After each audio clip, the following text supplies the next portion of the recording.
Hello, hello, hello. This is Warren Redlick. Thank you for joining Sunday Live. My regular camera isn't working for some reason. I don't know why. So we're on the webcam, so it's going to look a little off. I played with my webcam as much as I could to try to get it to look better. This is what you got. Hey, I'm not good looking, so the video isn't good looking. We'll deal with it. So thank you all for watching. Thanks to the Vasa Law Firm in Sweden and all my Patreon supporters for helping this channel grow. Please check out the link to Patreon in the description of the video below. Thank you for any support you give, join the channel, etc. So, first thing I want to talk about, we had Giga Berlin. Great day at Giga Berlin. Tesla had their big event. There was a lot to see. There was a lot going on in the factory. Very exciting about it. There were a few things that struck me about the event. In particular, when Elon was speaking, there were two particular topics he talked about that stood out that I want to go over. So let's talk about that first. Listen to Elon. What are you planning in the future for your location here in Grünheide and for Tesla as a whole? Well, our overarching goal is to try to replace 1% of the global fleet of vehicles per year. So there's about 2 billion cars and trucks in the world, so we want to try to get to 20 million per year to replace 1% per year. Yeah, I think there's a lot of interesting car models coming out in the future. The Tesla product roadmap is, I think, extremely compelling.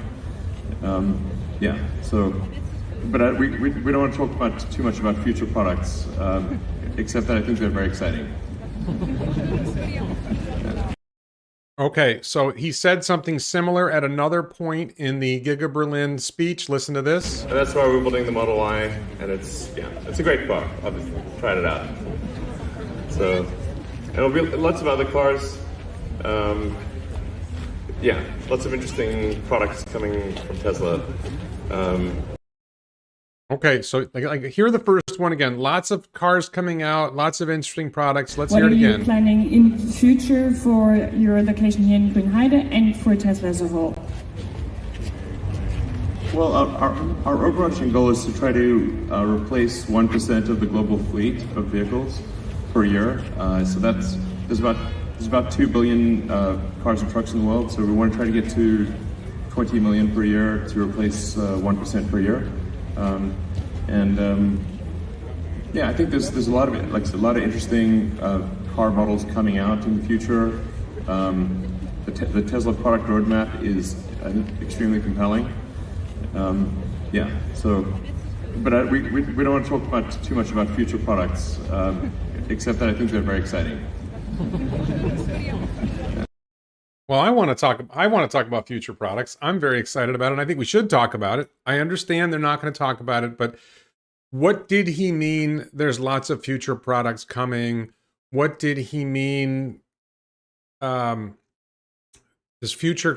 product roadmap, I think, is the term that he used. What is this product roadmap? What's coming? So I'm just going to offer my theory that the next generation vehicle, the Battery Day vehicle that they talked about, Battery Day, is not a vehicle. It is a platform for multiple vehicles that will be coming, not just one vehicle. Everyone's fixated on the idea that it's the Model 2, that there's some, or the Model Q, there's some simple robo-taxi vehicle that Tesla's going to produce, and that's it. And I'm convinced that the next generation factory will produce a platform which will be able to carry many different types of vehicles. Could be a hatchback, could be a minivan, could be a cargo van. A lot of potential of that. I don't think it's supersonic VTOL jet, Brooke. I think he wants to do supersonic VTOL, but that's not coming. So really excited about that statement. There's something big coming. And what we have is we've got to get Model Y up and running in Berlin and Texas. Berlin and Texas will be producing probably Model 3. Well, Berlin will probably be producing Model 3 at some point. Cybertruck in Texas. These are the things we know about. We got Roadster, we've got Semi. But he's talking about something else. He's talking about something different. And I think that's the Battery Day platform. I don't even want to call it the Battery Day vehicle. It's the Battery Day platform. I think that is what's coming. That is what's exciting. And he meant, he hinted at it in the Sandy Munro interview. He talked about the next generation factory. He talked about it. I don't remember where he just talked about it, whether it was in Berlin or somewhere else. He talked about the next generation factory will be closer. The parts will be, everything will be closer together. It'll be more efficient use of the volume. Just like a computer chip, you don't necessarily make the chip bigger. You pack the components tighter and you make the chip run faster. That is the goal for the next generation factory, which will be coming after what we've seen being built in Berlin and Texas. There is a future generation of factories coming that will produce future vehicles, and I don't think it's that far away. I want to say they're going to start building the factories in late 2022, early 2023, and the factories will be up and running late 2023, early 2024, and they will start ramping, and by the end of 2024, they will be delivering in much higher volumes. And there was another thing about, about manufacturing volume. This is another clip from Giga Berlin. I want you to listen to this. Listen to this. We are aiming to have the cell factory reach volume production by the end of next year, as well as to reach volume production, in general for this whole factory by the end of next year. So volume production would be in excess of 5,000 cars per week, and hopefully closer to 10,000. Okay, 10,000 cars a week is 500,000 cars a year. I believe, from what I've read and heard, that the goal is for one Model Y line in Berlin and Texas to produce 500,000 vehicles a year. I think Elon even said something on Twitter about that affirmed that one Model Y line would produce 500,000 Model Ys. And then as you expand and add more lines, I think Berlin is set up for 4 Model Y lines. So that's 2 million Model Ys a year coming out of Berlin. 2 million Model Ys coming out of Texas. Okay? They got big ideas about production at Tesla. They're innovating with extreme urgency. The t-shirts are at elonbits.com, the water bottles at elonbits.com. Please check that out. But this, this target, have to find it on Twitter. Somewhere on Twitter, I think that very recently that Elon talked about this, that somebody asked him, or somebody mentioned something about maybe hitting 700,000 vehicles a year in a single line. And Elon, I think, came back to 500,000 vehicles a year in a single line. So this is really big. This is, if you're looking down the road, a year, 2 years, what you should expect is Berlin will be producing 2 million Model Ys a year, 2 million Model Ys a year. Texas will be producing 2 million Model Ys a year. The volume of Model Ys on the road is going to be shocking. And then they're going to come out with the battery day vehicle. So the battery day vehicle is going to be even more amazing. So now maybe I'm being over optimistic. I think Elon's target for 2023 is 1.5 million Model Ys, maybe 2 million Model Ys. Globally. So maybe it's not quite as much as I think. Maybe there's only going to be 2 Model Y lines in Berlin, and maybe there's only going to be 2 Model Y lines in Texas, and then there's going to be Model 3 lines, and then they're going to use the space they already have for the battery day vehicle. Really not clear. But he expressed a clear target to hit 20 million in 2030. If you've got 5 million pumping out of Berlin, Texas, or 6 million coming out of Berlin and Texas and Fremont and Shanghai. And that was another thing that was, I think it was on Twitter, that Elon said that Fremont will increase production by 50%. Now, Fremont is currently slated for up to 600,000 vehicles a year capacity, so that means Fremont will get close to 1 million vehicles a year. Shanghai is outproducing. Oh, this was in the annual meeting. Shanghai is already outproducing Fremont, so Shanghai will probably grow as well, and I think we're going to see Shanghai hit 1 million plus a year. So that's 2 million a year just out of Fremont and Shanghai, and Berlin and Texas are bigger and more advanced. So Berlin, if you get 2 million a year coming out of Shanghai and Fremont, then you're going to be getting 2 million a year each out of the other ones, and you're easily at 5 million vehicles a year, and Texas is huge. So I think you're looking at 6 million vehicles a year within 2 or 3 years, not including the battery day vehicle. So we're seeing massive growth. Okay, I'm gonna take a question here because I like this question. Ape Nation says, Warren, what do you dislike the most about your Model 3? I think like anybody who owns an EV, I'd like more range. I don't really dislike a whole lot about the car. I think I like the car a lot. because it's got 80,000 miles, it's down from its original 310 or 320 miles to maybe 293 miles or something like that of range.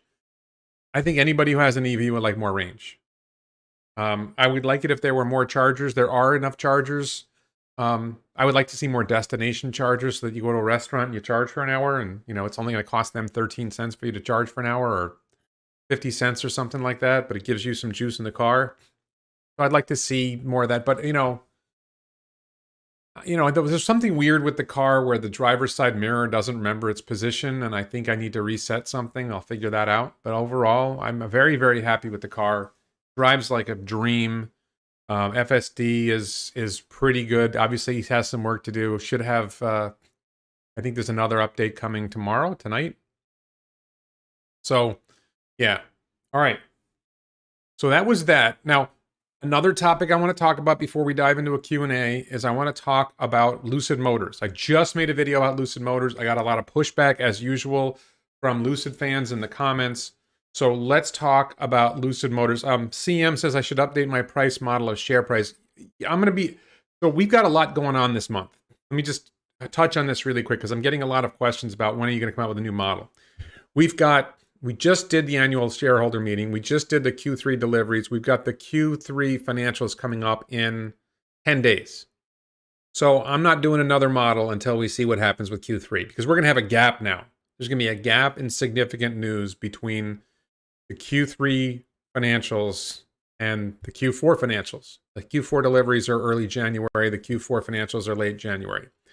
The other thing that's coming is at some point, Texas and Berlin will start delivering vehicles. But I'm kind of like, I got a lot on my plate right now to deal with everything that's coming out in terms of news pumping out through the financials. So I'm going to cover the Q3 financials, and then I'm going to start looking at redoing my models or looking at my models to see whether I have any updates. But, you know, most of my models are looking at 2026 and 2030, and short-term changes don't have that much impact. I think Tesla Bot is a big change that will have an effect. But anyway, let me turn to Kyle Hub says destination chargers are not as important as superchargers. I would disagree with you. Destination chargers are usually free. So as a driver, I would rather stop at a destination charger and have a nice meal and not pay for the electricity than go to a supercharger and pay 35 cents a kilowatt hour and end up, you know, spending $10. Now, is it a big deal? No.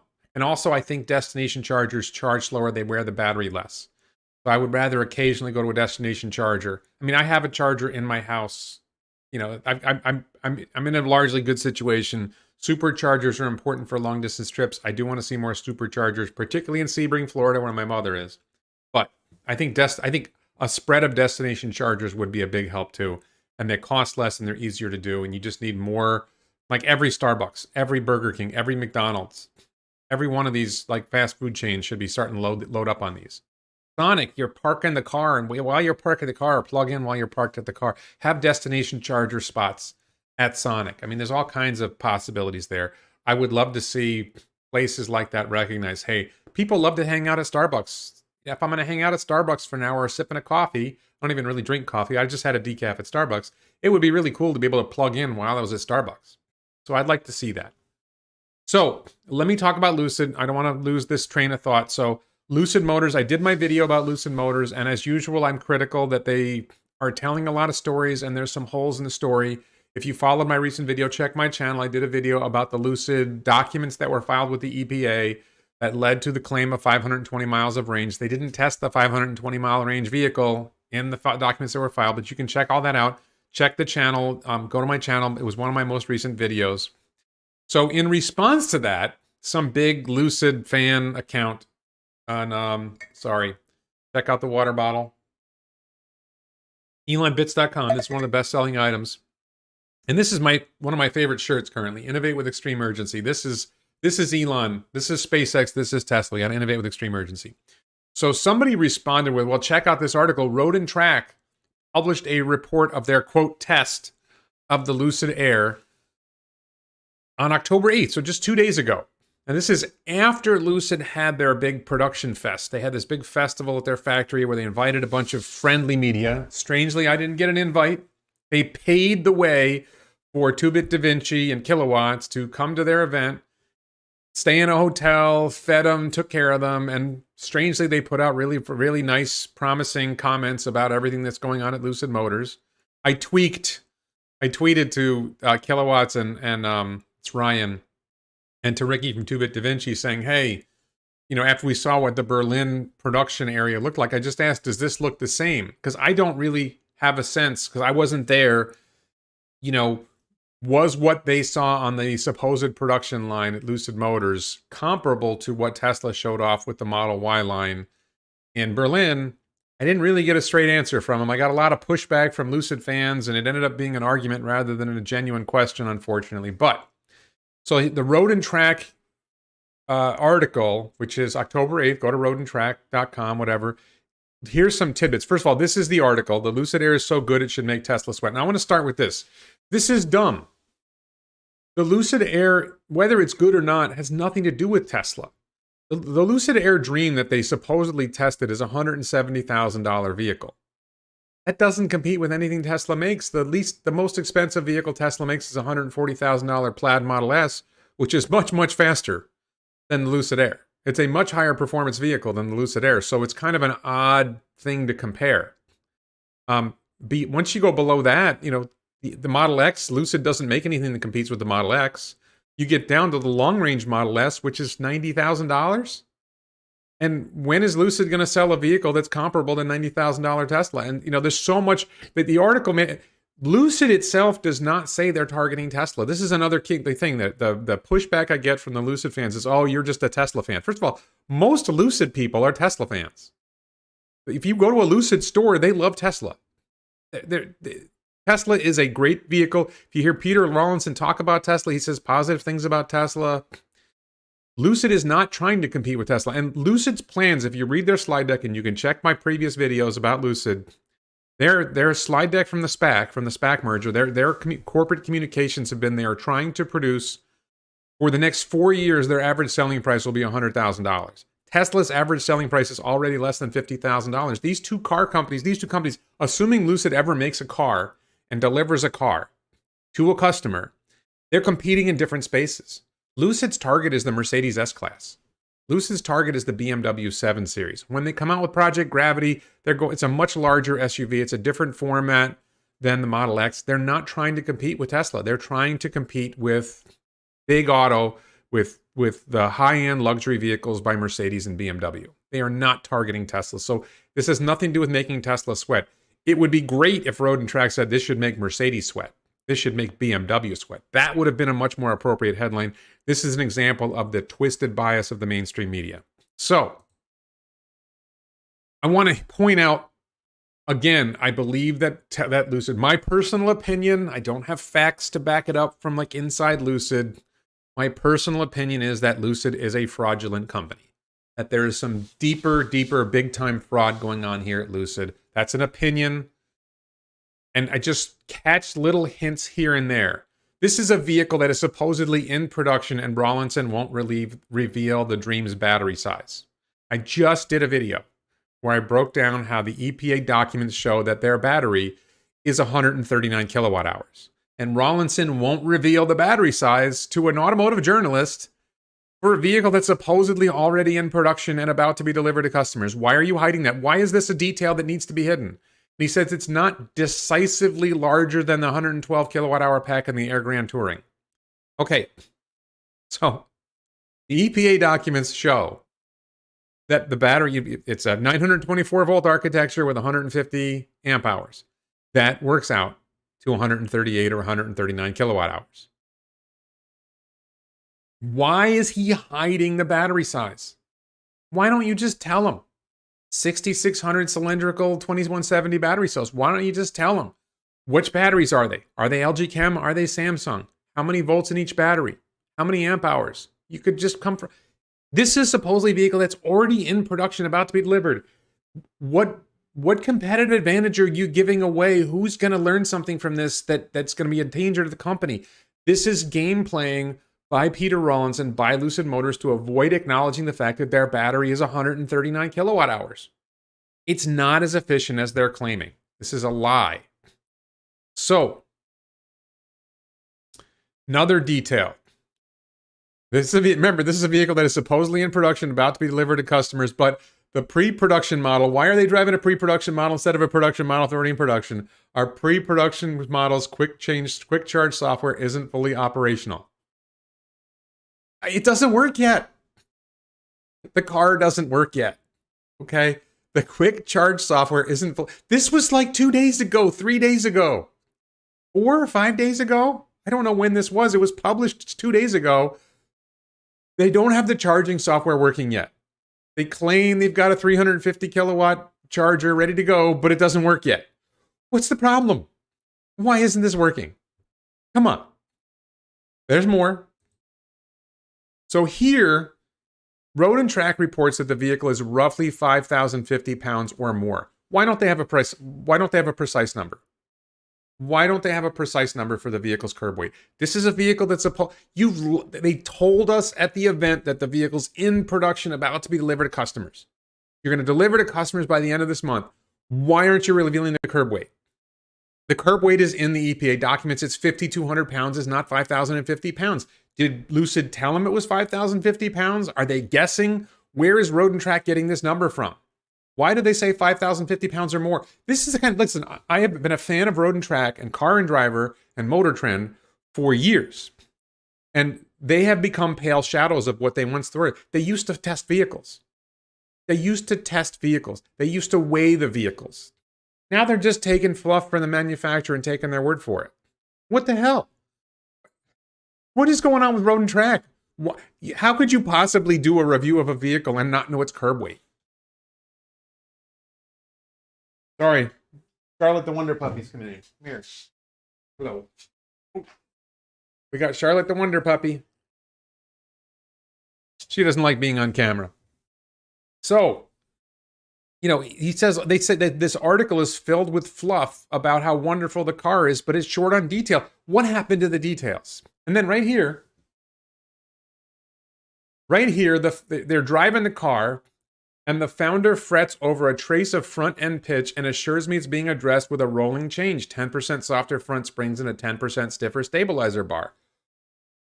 Is the car in production or not? What the hell's going on? And this isn't new. Rawlinson did the same thing like 2 months ago. He did the same thing like 2 months ago, that they still needed to work on the front suspension. The front suspension still isn't ready. We're in mid-October. You're supposedly producing the car already, and your suspension isn't ready. This is a lie. They're just lying and lying and lying and lying. They just keep lying. And I'm tired of it. Just stop lying. You stop hiding stuff, stop lying. Oh, we're going to have a tri-motor. Now they're going to have a tri-motor version. He'll say whatever the hell he wants to say. How much is the tri-motor going to cost? You're going to compete with the Plaid with a tri-motor version when your dual motor version costs $170,000. You're going to add a third motor. You can't even get your front suspension right, and you're claiming you're going to have a third. It's not your design. He's just blabbing. He's just laughing. He's just throwing shit out there. It's awful. I'm sorry. So, look. I apparently am the world's biggest critic of Lucid Motors. I'm YouTube's biggest critic. I'm Twitter's biggest critic. I get a lot of heat for it. All I'm pointing out is there's some holes in the story, and all they have to do is be open and honest, and it's over. All they have to do is be open and honest, and they're not. Why not? What is the problem? I don't understand what the problem is. And no, and I have my theory, right? My opinion is the problem is that they're full of crap. On here. How do I make this? Sorry. I feel like I'm tilted. Anyway. All right. Why waste time on Lucid? Mike Buchanan asks, why waste time on Lucid?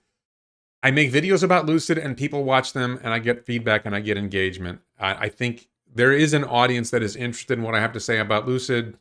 There are people who invested who are not happy. There are people who invested who are happy. There are people who are excited about the prospects. It is a topic that gets a lot of attention, so I talk about it. And the thing is that because I get pushback on Twitter and in my comments from Lucid fans, I feel I need to address it. And then this article just came out. This is a weekly show, a weekly video where I talk about what's going on. Lucid is one of the most popular topics on my channel, like it or not.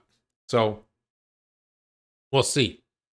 What is this about 6,600 cells is 50 more percent than a 3 teardown? Yeah, 6,600. I don't remember how many cells it was. Warren is feeling blue. Yeah.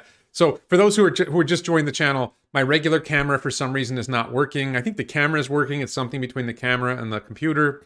So I'm using my webcam, which I bought. I don't really like the way the webcam looks. I'm gonna have to buy a new camera, I think. But that's why everything looks odd. If I have a filter to make the video look better, it's way worse without the filter. So, okay. So let's go to Q&A. And I'm sorry, I normally do a Patreon Q&A for my Patreon supporters. Please support the channel on Patreon. Thanks to the Vasa Law from Sweden, all my Patreon supporters. There's links to the description to Patreon in the description below. Please support the channel on Patreon. You can follow me on Locals, warrenredlick.locals.com. There's a link to that in the description below. You can join the YouTube channel. Please join the YouTube channel. And another quick thing, I'm about to go to chat Q&A, which is over here for me. And I've decided I'm probably going to limit chat Q&A to subscribers in the future. There's a huge volume of chat comments that's hard to keep up with. I have moderators who help with it. I put it in slow mode. I think the next step is to limit the chat to subscribers to just improve the overall flow. I don't know how many of the people in the chat are subscribers, so I'm probably going to do that next week. I didn't do it this week. So let's look at chat to see what questions. Oh, and let's see, do I have SpaceX news? SpaceX, if you haven't watched, I did want to talk about SpaceX really quick. If you haven't watched it, I just finished watching Inspiration4 on Netflix. Inspiration4. Now, I am not as crazy about Inspiration4. Inspiration4 was the 4 civilian astronauts who flew on SpaceX Falcon 9 Crew Dragon out into the highest orbit, furthest out orbit that any human has done in this century. So very, very impressive. But my own personal opinion is, from a technical sense, what's happening at Starbase, Starship, reusable rocketry, all of that is way more important from a technological standpoint. I'm more excited about the technological growth. I'm excited about innovating with extreme urgency, elonbits.com. I don't feel like this was the same degree of innovation, although I kind of, watching the whole show, so go to Netflix, go to check out Inspiration4. I'm trying to remember what you would search for. I actually had trouble finding it on Netflix, but I think that it's really worth checking out that video. So I think it's a 5-parter. And number one, it's very emotional. The details, the story of the crew, particularly Haley Arsenault. The one that got to me the most was Haley Arsenault, a young woman who survived cancer and the youngest person, I think, ever to fly into orbit. But like me personally, I was like, okay, but anyway, so the Netflix series has a great human side of the story. And I will give this, that I think the innovation there is taking a group of civilian astronauts into space. These are not professional astronauts. These are not military people. Yeah, the leader of the mission had a lot of training for this kind of stuff, but not this training.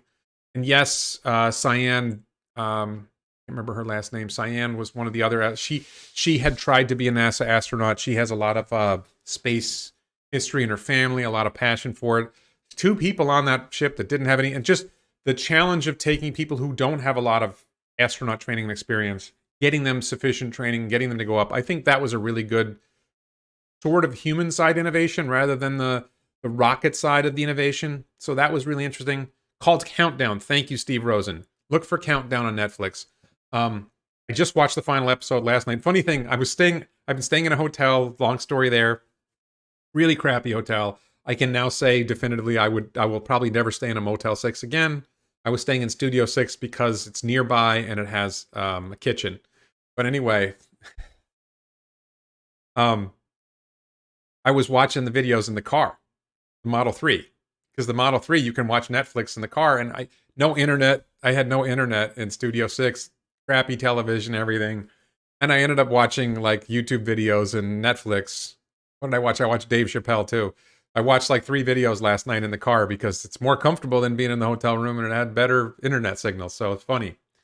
So highly recommended. Countdown on Netflix. I'm trying to think if there's other SpaceX news. I think there have been a couple points of progress with Starship at Boca Chica Starbase. I remember they delivered a tank. There's a new tank that was delivered. I think they did some kind of tests on SN20. Could be wrong about that. So I think they're making progress. I feel like Starbase is a little bit on hold, waiting for the FAA approval. I definitely believe from my visit down there that there's still some engineering work they need to do. Oh yeah, the chopsticks. There's these arms that are going to catch the rockets as they come down and land. And I believe that they're getting closer to putting the chopsticks on the launch tower. They call them chopsticks. The idea is they stick out, and the rocket comes down and lands and catches it, and then it sets it down on the launch tower. So, Roach Motel 6. So yeah, and that's sorry, Countdown Inspiration4 raised over $200 million for St. Jude's. We did our drive across the country as an homage to Inspiration4. We raised over $20,000 for St. Jude. Great stuff. So, all right. I don't think there's any boring company news of note. Oh, no, so there is boring company news. Fort Lauderdale City Council voted to continue negotiations with the Boring Company on a proposed Boring Company project from downtown Fort Lauderdale to the beach at the end of Las Olas Boulevard. I have reported on that before. I will be reporting that again. Andy Onions, yes, I'm using a webcam instead of my regular DSLR camera. For some reason, the DSLR camera is not connecting to my computer. I'm going to have to figure that out before the next Sunday. Hopefully I'll figure it out. Yeah, hostage video at the wrong white balance. I played with it's just a bad webcam. I can't make it better. So yeah, it was a beautiful, anyway, so do I think Starship will fly this year? Great question, Alex. Let's move to the Q&A. Again, apologies to the Patreon supporters. I'm having some personal issues going on that makes it difficult for me to get all my crap together, so I screwed up and didn't do a Patreon Q&A post today. I think there's a chance Starship will fly this year.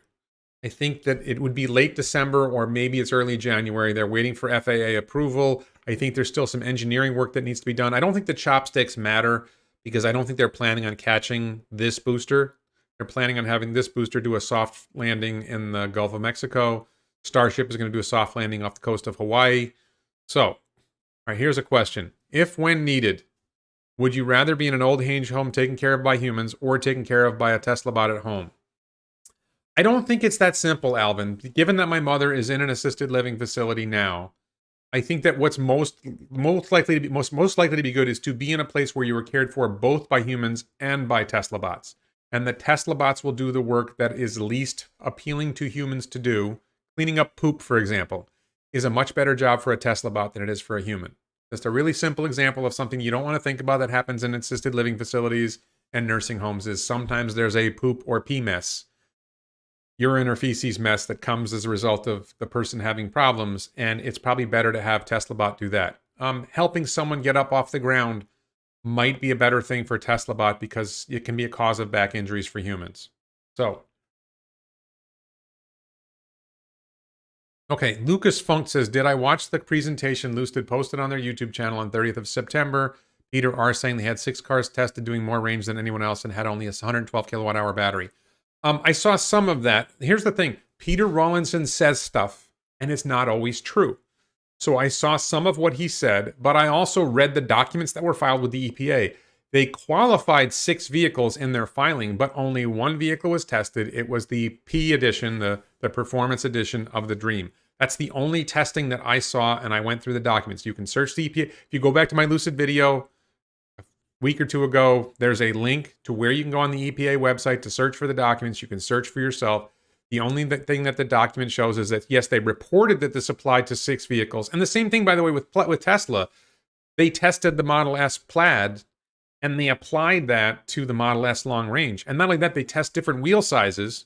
So it's not really 6 cars. It's 1 car with either 21-inch wheels or 19-inch wheels. And then they tested 2 of them, or 3 of them, because they also did the Grand Tour. But they, as far as I could see, they really only tested 1 vehicle. Maybe I'm reading it wrong. Maybe I don't understand it. That's how I read it. And I would love for somebody to explain to me why I'm wrong. Get me the document, show me where it shows that they tested other vehicles. From what I can see, they only tested 1 vehicle. And it had a 139 kilowatt hour pack. So did I see the Tesla Tower while on trip? What's the Tesla Tower? I don't know what the Tesla Tower is.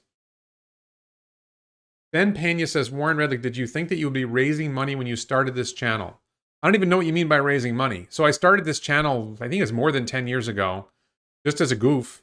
And then I would say 2019, I started making videos about SpaceX and Tesla. I thought I might make some money in terms of income from it. I never thought I would be raising money for others. Joey's Cleaning says Rawlinson claims the 139 kilowatt hours is due to charging losses. So 139 kilowatt hours to refill the 112 kilowatt hour pack.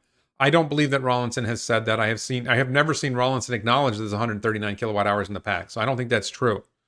There's this contrast between there's this contrast between these numbers for, look, I did the same calculations for Tesla and for Rivian. And the gap between what the EPA says, what the EPA numbers work out to into battery pack size and what the company admits that the battery usage is much bigger for Lucid than it is for Tesla or Rivian. So you explain that to me. Let's see. An experimental Tesla tower for wireless energy. I have not seen that. Robotaxi by 2024, 2025 means your price model for 25K will likely not happen. If Tesla delivers Robotaxi in 2024, then 2026, very, very likely Tesla will be able to hit $25,000 a share in 2026. I think Robotaxi might be 2023. I think we're going to see towards the end of this year, we're going to have a lot more people using FSD beta. I think the big question is, when does Dojo come online? Because when Dojo comes online, it accelerates the learning. And James Dalma had this great point. It's accelerating exponentially. You don't know what you need to hit before you get there, and then all of a sudden you're through it, and you were like, you don't even realize how quickly you got through it. We can't know when they're going to get there. Will I get some Tesla beer when released? Probably not. I don't drink beer anymore. I don't drink tequila, and I don't drink beer, so those two are off for me. I want to see a Tesla rum. How about a SpaceX rum? How about a boring rum? Give me a rum. I like rum. I like sake. How about if Tesla does a Giga Osaka, maybe they can make a Giga Sake. Giga Sake. I'm going to push Elon on that. We want Giga Sake. Thoughts on Rivian building Amazon delivery trucks, $80 billion valuation. So I don't know enough about Rivian's IPO filing yet to say anything about the $80 billion valuation because they haven't put out enough information yet to judge the $80 billion valuation. I think their dependence on Amazon delivery trucks is really dangerous for Rivian because if Amazon is your biggest customer, then Amazon can dictate your terms and you may not make much money on those trucks. So that's a big potential problem. And yes, Dojo could be Tesla's AWS, Amazon Web Services. Tesla Plaid channels in Central Florida. I haven't heard of that. I have not heard of Tesla Plaid channel. Ask him to send me a message. Lucid is on Lucid time. Yeah. Let's see. I'm looking for the questions. Sorry, just if I look away, I'm looking at the chat to see. Is my marriage okay? I'm not going to discuss that on the channel. Did you figure out the Pentagon thing reference Elon said at the shareholder meeting? Yes, someone explained to me that the Pentagon has a certain amount of square feet or square, space, and Elon was referring to how many pentagons of space are in a factory, I guess. I have not seen any Neuralink news. Let's see.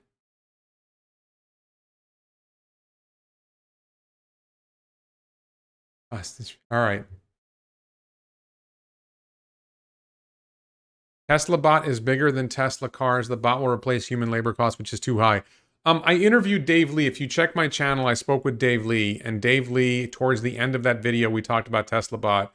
And he agrees with you that Tesla bot is going to be a massive, massive revolution. So I think Tesla bot is at least a few years away.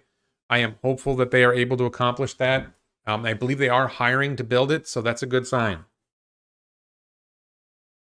Omic Contact says, I think we are one more 9 of performance from matching humans at driving. They have like 3 9s down, just need 4th. I don't think we're at the march of 9s yet. I think let's talk about FSD beta for a second. I have some experience now with FSD beta. So first thing is, there are still some pre-March of 9s things that need to be addressed. One is you've got the parking lot stack, the stack for regular roads, and the stack for the highway. They have different software regimes operating in different circumstances, and I think it's going to merge to one stack with version 11. Version 10.2 is coming, I think, tonight or tomorrow night. But But I think it's version 11 is going to merge. All the stacks are going to be one. One stack is going to drive all the situations. So I think that's one hurdle, is because when you transition from one stack to the other, I think that's where some of the interventions happen. The other I think one of the biggest sources of interventions, biggest sources of problems with FSD right now, FSD beta right now, is the conflict that occurs when FSD beta is trying to interact with navigation. There is some navigation software that they're using, and the nav gets things wrong. And the FSD beta responds incorrectly to the nav or to what it sees on the road. That's not working well yet. And that's not a March of Nines thing. They've got to get the FSD beta working well with navigation. I think FSD beta ultimately has to take over navigation. I think that, the machine learning neural network has to take over navigation from the previous generation of navigation. That I think that's a conflict. So once that's taken over, that's a big step. And then there's this other thing that I find tricky, is you are approaching an intersection and you have a stop sign, let's say. So the vehicle stops at the stop sign like it's supposed to, usually. And then what you want to do is you want to creep ahead to the edge of the roadway so you have the best view possible of the roadway before you decide whether to go or not. And from what I can see, FSD beta does not creep well. It sort of pauses too much. Instead of creeping down, there's an edge of the pavement before you would go, and it should creep right down to that, and it doesn't. So that's another pretty straightforward thing that will probably get worked out in the next couple of downloads. So I think probably by version 12, all this will be fixed. In version 12, we're in October now, so maybe December or January we'll be on version 12. I'm making this up, but this is my ballpark guess. And once we're on version 12, I think we're going to have all of the pre-March of 9 stuff out of the way. The March of 9 is happening along the way, but we got to get these big things out of the way. So I think probably late December, early January, a lot of this stuff should be solved. And then we're moving on to the March of 9s, and it's a question of when Dojo comes online that's going to make a real difference in getting FSD beta going.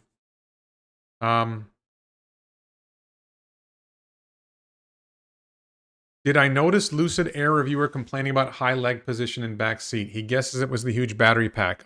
I've seen that for years, that Lucid has a high floor for the back seat of the car. I think that's crazy. I don't think that wealthy people, a lot of times you buy this high-end vehicle, the idea is you have a driver and you sit in the back if you're the rich guy, right? That's how it works in China.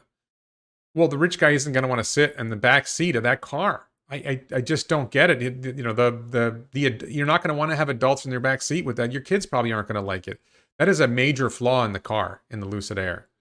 Let's see.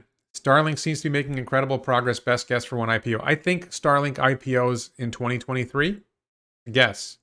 Any news on single seat vehicle? I think we're getting closer to chassis design. I guess I had hoped we would have chassis design done by now. I guess I'm working on Elon time too. Hopefully by the end of this month, we'll have chassis design done, and then we'll move on to powertrain design. So Andy Onion says all vertical objects, monorail pillars, fire trucks, police cars with flashing blue lights, cops, etc., are completely non-drivable.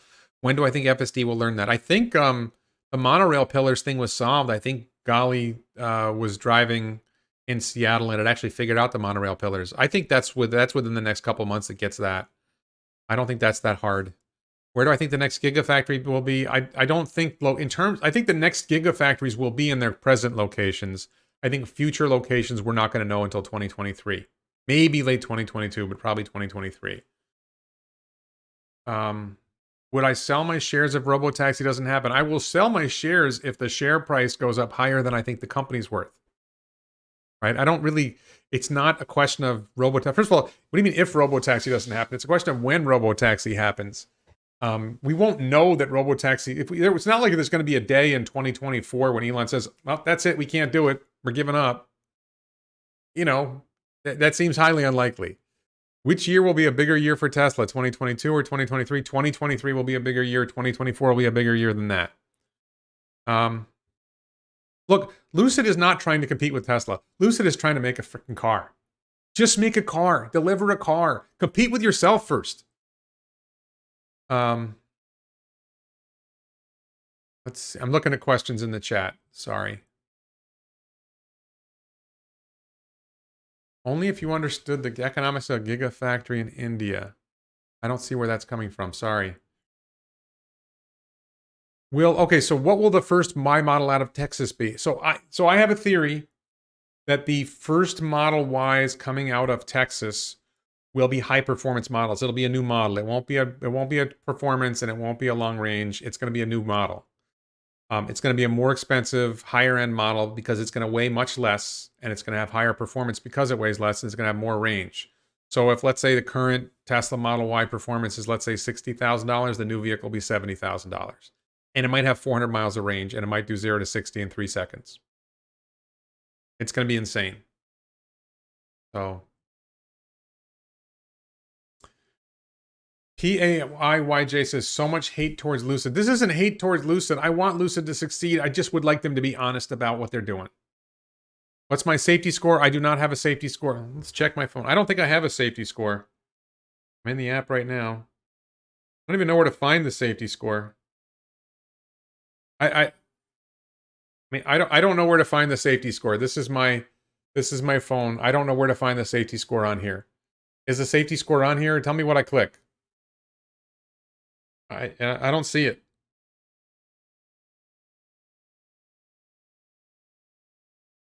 I don't know where I'm supposed to find safety score, so I can't answer the question. Oh, my car's charged. That's good. Did I find the lousy Waymo ride you took in Phoenix on your phone? No one reporting on this. Damien, great question. That is probably, I think I even made a note in my calendar to do that video soon. So I do have that video on my phone still. I actually have it on this computer now. So I took all my phone content and put it on this computer. So I should be able to do that soon. That's a good target. Yeah,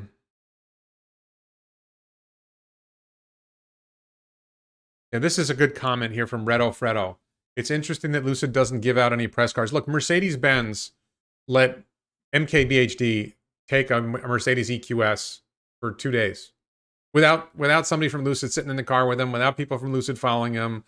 They let MKBHD just take the car. And that car is a long way from production.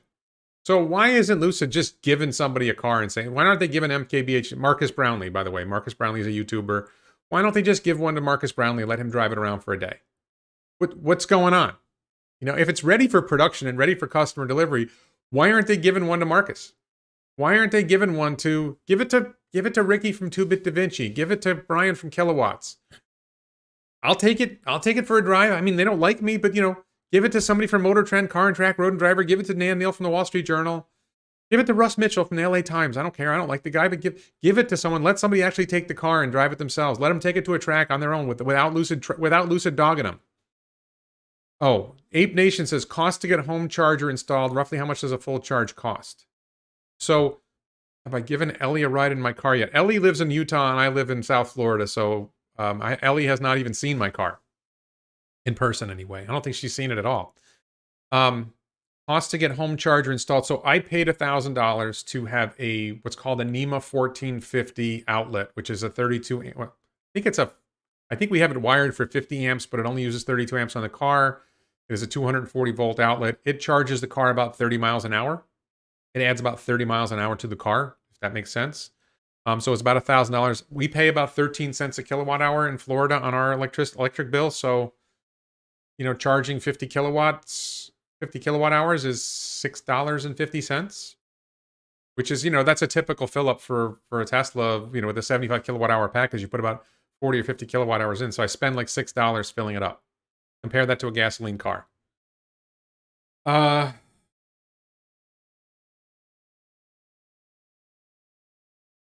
I applied for beta?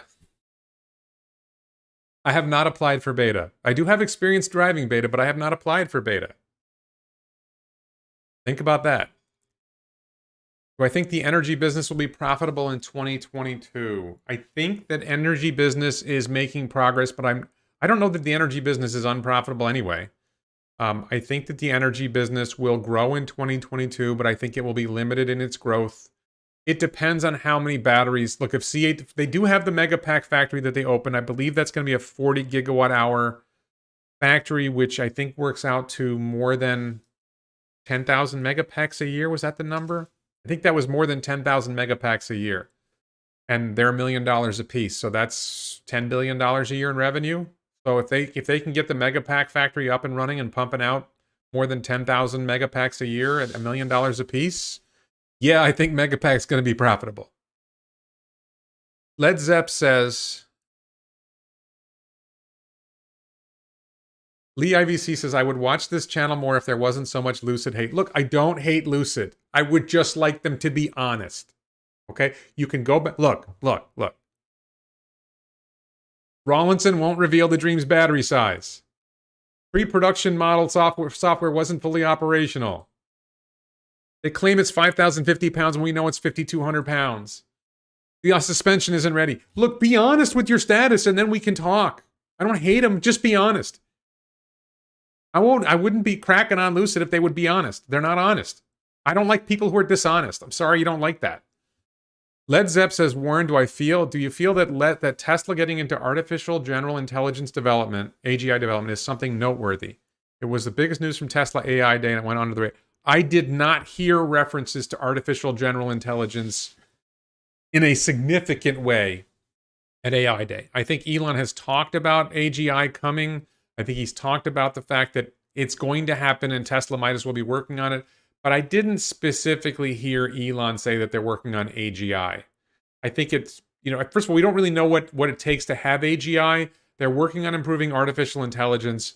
It's probably the case that situational awareness, understanding the real world space, real world 3D AI, 4D AI is part of AGI, but we just don't really know what's going to flip the switch to calling it artificial. For those who aren't familiar with this, there's one way of talking about artificial intelligence, which is artificial narrow intelligence and artificial general intelligence. So driving a car is artificial narrow intelligence.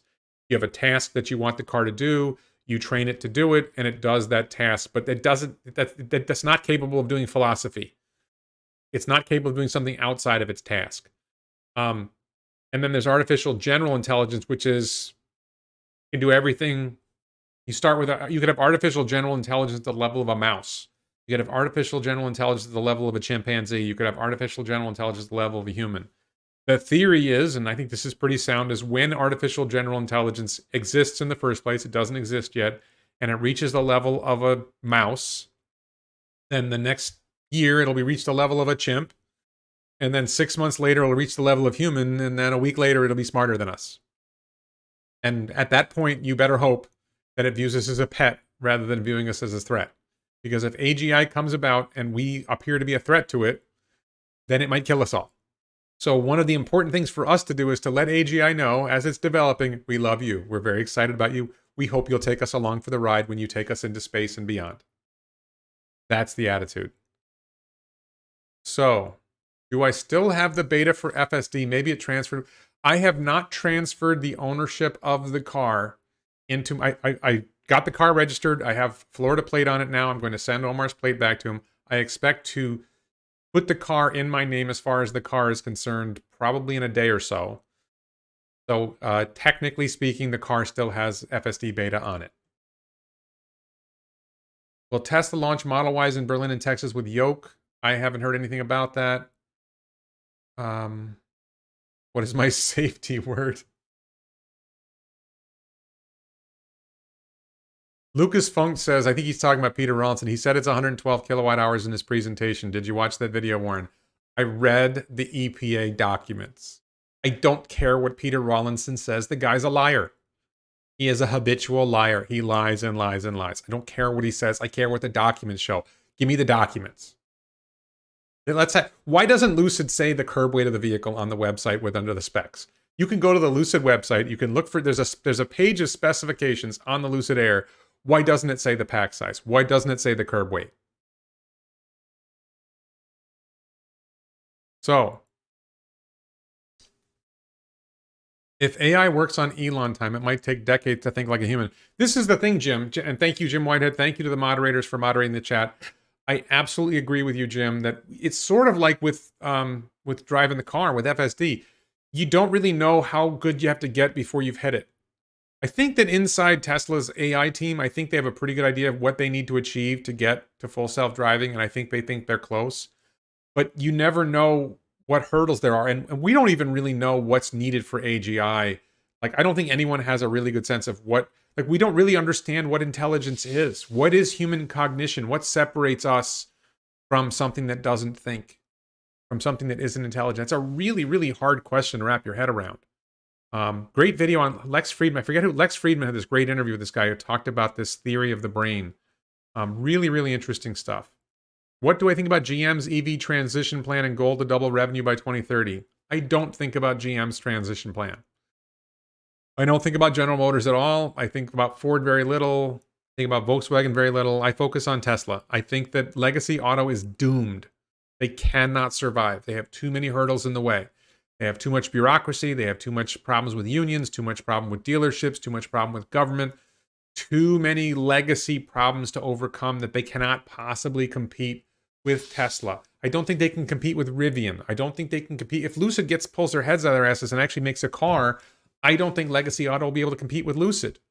If China, I don't think they're going to be able to compete with NIO. I don't think they're going to be able to compete with BYD. I think there are a lot of companies that have figured out we need to go all in on EV or close to all in on EV, and these are the innovations we need to get there.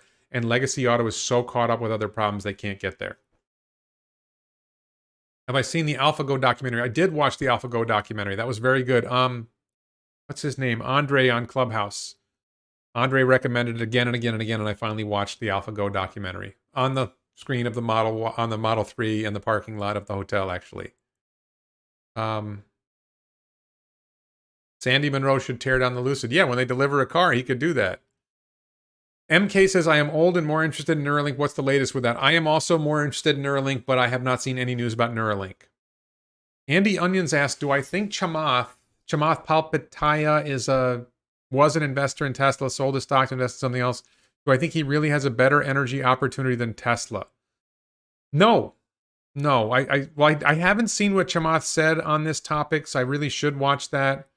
But I don't think he has a better energy. I think there are other good opportunities. And yeah, I think that Chamath can make money running a SPAC more than succeeding, but I like Chamath. Ape Nation says, Jim Whitehead, your point about inheritance is accurate. Ape Nation says, solar updates. Did you ever get your roof squared away? We have a non-solar roof on our house that is almost complete, and we are not doing a solar roof. Tesla was too late on it, and when they came back to us with the pricing was was much higher than we thought. And we had already started with the other roof because we need a roof because we live in hurricane country. Would I say that Tesla has the most transparent information on their FSD and then all other OEMs combined who use cherry-picked company-produced FSD videos? Yes, I would say that Tesla is far more transparent about what they're doing with FSD than anybody else who's trying to do self-driving cars. Waymo is not transparent. Mobileye is not transparent. I think that Comma is pretty transparent. George Hotz's company is pretty transparent. Wally Kramer says 13 cents, and that is coal-based electricity. I do not believe Florida uses coal. I believe Florida uses natural gas and nuclear primarily. I don't think there's much coal-produced electricity in Florida, but I could be wrong. Somebody says we get 230 volt at all sockets. I get 235 volts, 32 amps. I think I've seen as high as 239 volts. Which OEM will bite the bullet and license FSD from Tesla? That's a great question, Marty Party. Elon has talked about letting other car companies license FSD. I don't believe that the legacy automakers are likely to license FSD, except maybe Volkswagen. The problem is that you have to admit that you're letting another company's technology in your cars. You're basically admitting that this other company does something better than you do. It's a real branding problem for the legacy auto companies. I could see Lucid doing it. I could see Rivian doing it. I have real trouble seeing Ford or Volkswagen or General. Volkswagen has said a lot of positive things about Tesla. I mean, Herb Dice, the CEO, has said a lot of positive things about Tesla, so I could see him doing it. I could see Rivian and Lucid doing it because they're very complementary towards Tesla generally. And they don't have the same legacy problems to deal with. So I could see them doing it. I don't think they're likely to do it, but I could see them doing it. I can tell you for my single passenger EV, I was really happy to hear Elon say they want to license it because I want to license it for my EV. So I will do it in a heartbeat. And, I talked at the beginning of this video, Elon was talking about the product roadmap. He was talking about how they have a lot of exciting products coming in the future. I have it on authority from two high-ranking people at Tesla that the single passenger EV is not in their product roadmap. Not anytime, maybe it's in Elon's product roadmap, but nobody else at Tesla knows about it. Steve and Mark Ryan did a good video on Chamath. All right, maybe I'll look for Steven's video on Chamath. I'll have to look for that. A small niche. I could see Arcimoto doing it. But the thing is, the problem with Arcimoto, and I like Arcimoto, but the problem is that they're designing a vehicle that's fun to drive. There's a conflict between a robotaxi and fun to drive, because fun to drive is not necessarily fun to ride in. You don't necessarily want to ride in a car that's being driven for fun. You want to ride in a car that's being driven in a boring manner. That's the problem there. Would I sell my stock when Elon leaves? Okay, I get this question a lot. Warren, will you sell your stock if? Here's the deal. I look at where I think the company is going and what I think the future value of the company will be 5-10 years down the road. If the stock price rises to the point, or my future prospects for the company fall to the point where I think the stock's price is higher than I think the future value of the company will be, if it's no longer priced appropriately, that's how I judge whether to sell the stock. I don't sit here in 2021 and say, in 2024, if blah, blah, blah happens, I'm going to sell my Tesla stock. Because that's not the way I think about it. I think about it as, okay, let me model what I think the company is doing, where the company is going. Let me be at least vaguely aware of what else is going on in the market. If I think from here to 10 years from now, Tesla could 2x, but I see some other company I think is going to 3x, then I'm going to sell my Tesla stock and invest in the company I think is going to 3x, or I'll sell half and put half in the company I think is going to 3x. Right now, I think Tesla is going to more than 10x. We're in 2021, we're around $800 a share. I think Tesla's going to 30x in about 5 years. So it's really hard to find a company that I'd rather invest in. So something has to change for me to think about selling my stock. Something has to happen to make me say, okay, now I don't think it's going to grow that fast anymore. Or some other company has to come along that I think is more promising. So I did invest a little in Beyond Meat because I'm excited about that. And if you missed it, I said on Twitter, I bought some Beyond Burgers and I cooked up myself a Beyond Burger and I like it. Now, I got a lot of pushback. I don't know why there's so much pushback on Beyond Meat and Impossible Foods, but everybody's like religiously addicted to animal-based meat. Look, you can eat your animal-based meat. Nobody's stopping you. I would suggest try an Impossible Foods burger, maybe an Impossible Whopper at Burger King. Try a Beyond Burger, maybe at BurgerFi, or you go to the Target or you go to Walmart, whatever. Buy it, cook it up yourself, the best way you want to cook it up. I cooked up the Beyond Burger. I liked it. If Beyond, and I see Beyond, I have an interview with Mayor Thacker in this channel. If Beyond is doing the right things, which we think they are, adding production in Europe, adding production in China so they're closer to the customer, just like Tesla's doing with Giga Berlin and Giga Texas and Giga Shanghai. If they're able to reduce their manufacturing cost, if they're able to improve their products to the point where they are competitive on price and quality with regular beef, or even reasonably premium beef, then the market size is the total addressable market for Beyond is really huge. So that's an example of where I make the difference. You can like your meat. Don't complain when I eat something else. So bald-faced lying, though. I think that Peter Rawlinson is evasive. I think sometimes he tells big lies and sometimes he's just evasive. Why not tell us the size of the battery pack? Come on. Am I going to do a video on the Tesla versus Rivian lawsuit? People have asked me about that. I will probably do a video on the Tesla versus Rivian lawsuit. I'm getting a lot of questions about that. So I will look into that. I'm not really sure what it's about or why it matters. Why is this old goat banging on about burgers? I'm talking about investing. I think Beyond Meat is a good investment, and they happen to make plant-based burgers. So, when do I think we'll get a Neuralink update? I think that it has to go into human trials, and I think that's in the works, and I think we'll get an update when they go into human trials, which will hopefully be by the end of this year, early next year. I don't know what the holdup is. Let's see. Do I think the government should mandate collision avoidance systems ASAP to prevent deaths from collisions like the one you described in your video? No. I don't think that collision avoidance systems generally are that good yet. I think that they add unnecessary expense. I don't think we need government mandates. I think if you make a compelling product, then people will buy it. I'm a libertarian. I don't generally believe in government mandates. And so Lucas says he thought it was funny that Peter Rawlinson specifically stated the battery size as being 112 kilowatt hours. The nominal battery pack size in the EPA filing was 112 kilowatt hours for the Lucid Air Grand Touring and 118 kilowatt hours for the Dream Edition. But when you calculated the numbers, 924 volts, 150 amp hours, you get a 139 kilowatt hour pack. And there's a really confusing thing in there, which is the Grand Touring has the same number of cells. Why would it have a smaller kilowatt hours? Are they using different cells in the Grand Touring? Why would that make sense? A lot of open questions there. MSES says Tesla will license FSD, but it will be expensive. $3,000 to $5,000 per license at minimum. Well, I think it would be $10,000 to license FSD because it's $10,000 to get it on a Tesla. Why would they sell it to other companies for less than they sell it to Tesla buyers?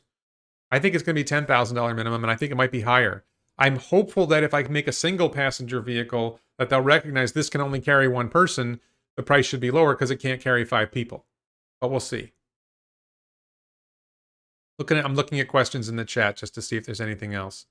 Florida has 8 coal plants, but it's only 8.6% of whole production there. Okay, I did not know that. Hopefully, Florida will expand solar. That is one of my startup ideas. I'm going to make my own startup with what I call solar farm housing, and I'm probably going to do that in Florida. I might do it in Texas instead. There was some news about the Mercedes EQS. I think the Mercedes EQS is still looking good. Very expensive. We'll see how it goes. Beyond Meat would be a good dating site. Yeah.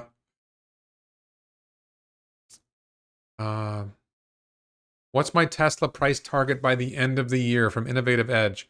I do not do price targets. Even when I talk about my models, they're not price targets. What I do is I say, this is what I think the company is doing, and this is what I think that means the company is worth on a fundamental basis. Wall Street does not work that way. So the share price that you see on the stock market does not reflect what I think of as fundamental value. I think today Tesla stock is worth $2,500 a share. You just look at, where I think it's going to be, minimum of $2,500 a share. But that doesn't mean I think the price will achieve that, because what's going on is there's people in the stock market who are buying and selling for different reasons, and they drive the daily stock price rather than long-term investors driving this. The short-term traders are the ones who drive the daily stock price. Long-term investors only drive the stock price when there's a big change that leads to a significant amount of buying, or the price gets distorted too much by the short-term traders that large long-term investors see an opportunity. So you'll see the price fluctuate on a daily basis, and it has no correlation with, the price will go up 5% or down 5% or up 2% or whatever. You'll see fluctuations in any given stock, not just Tesla, and it doesn't reflect the company fundamentals. Stock prices go up and down based when there's no news. And that's because short-term traders are playing games that I don't find interesting. So I don't like using price target as a term because it's goofy. I don't think that the price is as driven by fundamentals as it should be. Ben asks, do I think Dream Drive by Lucid is a threat to FSD? No. They don't have their charging software working yet. You think I'm worried about their self-driving software? They don't have a car on the road. They haven't sold a car to a customer. Get a car to a customer and we can talk about your Dream Drive. If Elon Musk passes away, what happens to the direction of Tesla and its other companies? So I think Tesla is past the point where Elon is necessary for continued success. Same thing with SpaceX. Depending on how you define success. So I think Elon is an accelerator. So Tesla already has a great culture. Tesla and SpaceX both have a great, innovative, culture of innovating with extreme urgency is in place at both Tesla and SpaceX. They have great leaders on both teams. So the companies will continue to drive forward and succeed for 10, 20 years, if not longer, without Elon. What Elon adds to those companies is he's an accelerator, and he's in a position to make big decisions, that big bets, take big risks that other people might not be comfortable making. He's got the engineering knowledge and the finance knowledge and all the other knowledge needed for him to have great leadership. But if Drew Baglino had to take over Tesla tomorrow, if Gwynne Shotwell had to take over SpaceX tomorrow, the companies would be fine. Not saying they'll grow faster with Elon, but they would continue to grow. Now, if you talk about Neuralink and Boring Company, they're in the early stages. I think Boring Company is actually getting pretty close. They have great leader in Steve Davis. From everything I can see, Boring Company is going along fine. And I think the technological challenges are not as big with the Boring Company as they are with the other 3 companies. So I think there's a really good chance Boring Company would continue to thrive even if Elon disappeared. And then Neuralink, I think Elon is still critical to Neuralink's success. I think there's going to be some really big technology decisions that have to be made, and Elon's probably the guy that has to make them. I don't think there's another leader at Neuralink ready to take that spot. So, but I don't know. I'm not inside Neuralink, and there's a channel called Neuropod, Ryan Tanaka. He might have a different opinion on that. But I think Neuralink is going to need Elon's leadership for at least 5 more years, maybe 10. And the other companies benefit from his leadership. I'm just saying, I don't think they're dead without him. Let's see. Looking at questions in the chat. Okay, let's see what's new down here. Oh yeah, the Elon water bottle is at elonbits.com. And Innovate with Extreme Urgency, the t-shirt. Let me see if I can, I think I can make it easier. Let's see.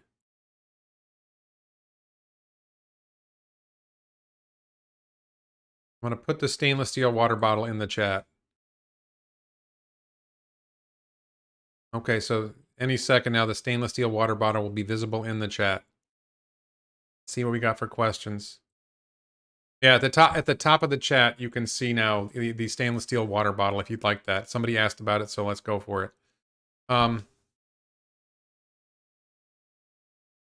Any chance Gwynne Shotwell takes over Tesla? No. Gwynne Shotwell has. I don't think Gwynne Shotwell has any interest in Tesla. I don't think she has the experience. I think Drew Baglino is really well positioned to be CEO of Tesla, and I think they have a great CFO in Zach Kirkhorn. They have a great team at Tesla. But to me, my guess would be that Drew Baglino would be the backup CEO. He's basically the guy who's running most of the engineering in the company behind Elon. He is on top of the battery stuff. I could be wrong, but I think it would be him. And, you know, there's always Kimball Musk could step in, too. I don't know. What do I think SpaceX will be worth in March 2030 in terms of market cap? So let's talk about valuing SpaceX. This is a great question. And no, Rivian sales will not impact Tesla's bottom line, period. Not even close. Nothing, not even remotely similar. I don't see that at all. So SpaceX valuation. So there's two different sides of SpaceX. So let's talk about three sides of SpaceX. Side one is Starlink. Starlink, I think, will be worth $1 trillion plus, maybe $5 trillion in about 5 or 10 years. And Starlink will IPO in about 3 years, will be out from under SpaceX, but SpaceX will probably retain a substantial amount of ownership of Starlink. So SpaceX will, to some extent, have its value driven by the fact that it owns stock in Starlink. Unless Starlink does a complete spinoff, which I don't think is likely. That's an opinion. You know, if they IPO the whole company, the problem is if they IPO the whole company in one shot, I think the valuation would be lower because the demand for the stock might not be high enough to support it. So I think that SpaceX will retain maybe a majority share of Starlink for a while. Maybe they'll do a subsequent offering to sell more of their stock. So I think Starlink as a whole, I can't do share price because I don't know what Starlink's share price would be in the first place, but I think Starlink itself will be worth $1 to $5 trillion, and SpaceX currently owns all of that. The second category of SpaceX valuation is launch services. I think that has a tremendous value. It's really hard to value it, and it kind of depends on what happens to demand. They're lowering the cost for companies that want to put things in space. What's the demand side? It's really hard to get a feel for what the demand is for launch services. And then the third aspect of SpaceX is the Mars colony. Maybe moon base, but Mars colony in particular. And I think that it's impossible to value Mars. Sort of like, I kind of look at, I was talking on Clubhouse with my friend Alex Tourville. It's a little bit like the Dutch East India Company, which was one of the most valuable companies in the world. So potentially the Mars colony could be worth trillions and trillions and trillions of dollars, but it's really hard to figure that out. Marty Party asks, what's the probable battery size of my single passenger car? The prototype is probably going to be 7.2 kilowatt hours. Is that the number? I think the prototype was going to be 7 kilowatt hours. And then maybe less than that. And then ultimately, I think we're around 10 to 12 kilowatt hours, but we're going to see. We got to get the prototype done and then get a better sense of how efficient it is. I kind of want to get to 200 miles of range. I think 10 kilowatt hours might be enough, or 12 kilowatt hours, but we got to figure that out. If Starlink is going to fund SpaceX, wouldn't they have to pay dividends? Yes, I think Starlink will pay dividends, and SpaceX will get those dividends. Am I going to have pedals in my pod car like a moped? No. The pod car will not have pedals. It will not be like a moped. It's going to be a 4-wheel vehicle. It is designed to be self-driven. There will be a joystick maybe. So the valuation of SpaceX will always be greater than that of Starlink, right? Not necessarily always. It depends if SpaceX sells enough of Starlink. And then if Mars is worth as much as it might be worth, then SpaceX could end up being worth more. Do I think the Saudis are putting pressure on Lucid's heads to bluff and not be honest? I think there are a lot of inside investors in Lucid Motors who benefit from certain things happening with Lucid that aren't transparent. I was joking that I did get contacted by a purported Lucid insider who wanted to meet with me, and I was joking that he wanted to meet with me in a Saudi consulate. You don't get the joke. Some journalist was supposedly murdered in a Saudi consulate, so I'm not going to any Saudi consulates for any consultations. When would we see a 100 kilowatt hour Model 3 or Model Y? I don't know if we will see I think a 100 kilowatt hour Model Y could come out of Texas soon with 4680 cells. I don't know if it needs 100 kilowatt hours. I think a 85 kilowatt hour Model Y might reach 400 miles of range. I don't know if they're going to need 100 kilowatt hours to get there. Do I own SpaceX stock? No, I do not have any. I did look at an opportunity to buy SpaceX, not really stock, but buy a fund that has SpaceX stock. And I didn't like the terms. There's like a 6% commission, 2% management fee, 20% carried interest. I think Tesla's going to grow more than SpaceX, at least for now. So why would I buy SpaceX when I can buy Tesla without paying all those fees? I did see a lot of the Giga Berlin Festival. Yes, it was great. I put videos earlier in the beginning of this video. If you go back to the beginning of this video, I put clips of Elon from the SpaceX from the Giga Berlin Festival. Do I think it's realistic to see FSD beta in Europe next year? I think it's possible. I don't know enough about European regulators to say that. John Yent says, have we heard anything about the 4680 factory engineering issue with rollers being dented? Not exactly. I would say everything I've heard is that 4680 production is going well. I think that problem was solved. I'm thinking that will be a question that might be asked in the Q3 investor call. I think there's a really good chance that question will come up in the Q3 investor call. Not saying for sure, but I think so. Like Piano Bender says, what are the future prospects for Boring Company, especially what they're doing in cities like Fort Lauderdale? So, all right, I'm gonna talk big about Boring Company. I've done this in other videos. Right now, the Boring Company consists of about 2 miles of tunnel in Las Vegas. And I think that ultimately Las Vegas will have about 100 miles of tunnel from the Boring Company. There are about 1,000 cities on this earth with comparable, roughly the same size as Las Vegas. Some much larger, some a little smaller. If 1,000 cities on earth get 100 miles of tunnel, that's 100,000 miles of tunnel. Right now, there's 2. That means Boring Company 50x's from where it is now. 50,000 x's from where it is now. The growth potential for Boring Company is absolutely bonkers, crazy, insane, huge. The potential for it to replace every bridge. Anytime a bridge needs to be replaced, why wouldn't you replace it with a boring tunnel? It's going to be cheaper. It's going to be better. It's going to be not have weather issues. I think you're going to see a massive growth in the Boring Company. Just absolutely gobsmackingly massive growth in the Boring Company. If I had a chance to invest in Boring Company, I would. I haven't seen it yet. Close. Question about exit strategy at age 65. Will I keep stock to live off Tesla dividends and benefit from further appreciation, or sell and diversify to other income-producing stocks or vehicles? So, yeah, I'm 55 now, so 10 years from now, roughly 2031, in theory, I might sell my Tesla stock. I don't have a strategy for that yet because it's 10 years away.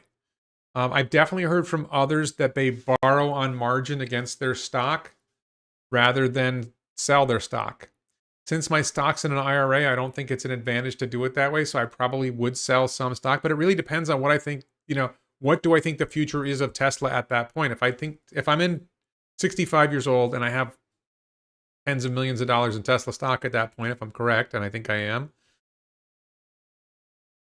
if I think it's going to 10x again, well, then I don't want to sell the stock. But, I'm not a guy who spends that much money, so I think it's more likely that I might sell some Tesla stock or borrow on margin against Tesla stock to fund my startup companies, which I'm excited about. My single passenger EV and my solar farm housing. Andy Onion says, Gali made a few phone calls to his homies and got $250,000 wired to his bank to buy SpaceX. Why can't you do that to buy Tesla? No, Gali had an opportunity to buy SpaceX stock, or an investment in SpaceX that I don't think was stock. I think he bought into a fund with the expenses of a fund like that. And I don't know anything about, I think it was his own money. I don't think he got money from his homies. As I understand it, Gali invested his own money and only his own money. It's on his channel. He talked about it. You were on the Las Vegas tunnel. Would you survive a supernova? No, not if the sun's supernovas. I don't know if our sun can supernova. Why not have a huge World Fair type thing at each factory yearly? I could see them doing fairs at factories. Yeah, that would make sense. They can't replace bridges with boring tunnels until all vehicles are electric. I'm not sure that's true. They are talking about putting a tunnel in Miami, the Brickell Tunnel, replace the Brickell Bridge. They are talking about doing a tunnel there that would not be limited to electric vehicles, so that is not correct. You just need better ventilation in a tunnel that has internal combustion engine vehicles in it. Do I think SpaceX will or should get into asteroid mining? Check my channel. I did a video about asteroid mining. My short answer is not for the purposes of bringing material to Earth. Asteroid mining might have a value for things we do in space, for things we do in Mars, things we do out in space beyond Mars. Is Lucid stock a buy now? I don't actually evaluate Lucid stock on its share price. I would not buy Lucid stock. I think Lucid is going to have to do a funding. Lucid has admitted they're going to have to do a funding round in late 2022 or early 2023. So you're going to get diluted. I don't think their business plan works. Charles Belcher says, I thought boring tunnels were for Teslas only. As I understand it, Boring Company is talking to the city of Miami about replacing the Brickell Tunnel. There's a bridge called the Brickell Bridge that needs to be replaced. And Boring Company is in talks with the mayor of Miami to do a Boring Company tunnel to replace that bridge. And it would be, that particular tunnel would be for internal combustion engine vehicles and Teslas. It would not be limited to electric vehicles. I also believe that there is a proposal talked about in Fort Lauderdale to do like a train tunnel. That would be, I don't know, whatever kind of trains they use. I think that Boring Company is bigger than just the systems we're aware of. I think there's other tunnels they can do. They can do tunnels to move water. They can do tunnels for utilities like electricity. There's all kinds of things they can do with their tunnels. They're not limited to electric vehicles. Tunnels are tunnels. We've had tunnels for over 100 years. Elon mentioned that Berlin might also produce battery packs and solar. I did not hear that. I have not seen any hint that Giga Berlin would produce battery packs or solar. If that's true, I didn't hear it. I would like to hear more about that. Send me a link to my email or put a link in the comments on this video and I will take a look at that. Have you considered selling a kidney to buy more Tesla? I considered taking a home equity loan to buy more Tesla. Brickell, B-R-I-C-K-E-L-L, the Brickell Bridge. B-R-I-C-K-E-L-L. The bridge needs to be replaced. They're talking about a tunnel to replace it. They've been talking about it for a while. Possible gigafactory in Canada? I don't think so. I don't think Canada makes sense. When do I expect the next Tesla will come out? First coming from Shanghai. I don't have an expectation about the next Tesla. I mean, I think its Model Y is a big ramp. I think Cybertruck is going to be coming. I think a lot of other things are coming. I think Rivian's for real. Holy fuck. You got me. There's a guy in the chat named Holy Fuck. You got me, Holy. Lucid and Rivian are the next Lordstown Motors. I think Rivian's for real. I think Rivian's valuation is too high. Well, we'll see what the valuation is. I haven't seen the IPO documents yet, but I think Rivian's real. We'll see. I mean, they're very heavy. 7,000 pounds is too heavy. Why did some vote against your Florida boring tunnel? Were any reasons given? I believe that there was one cranky guy who didn't like that it's providing service to the rich people in downtown Fort Lauderdale and Las Olas and doesn't serve the poor people in other parts of Fort Lauderdale, not recognizing that this is something that will expand and provide services to everyone, and that poor people in his section of Fort Lauderdale also like to go to Las Olas Beach, and this will make it easier for them too.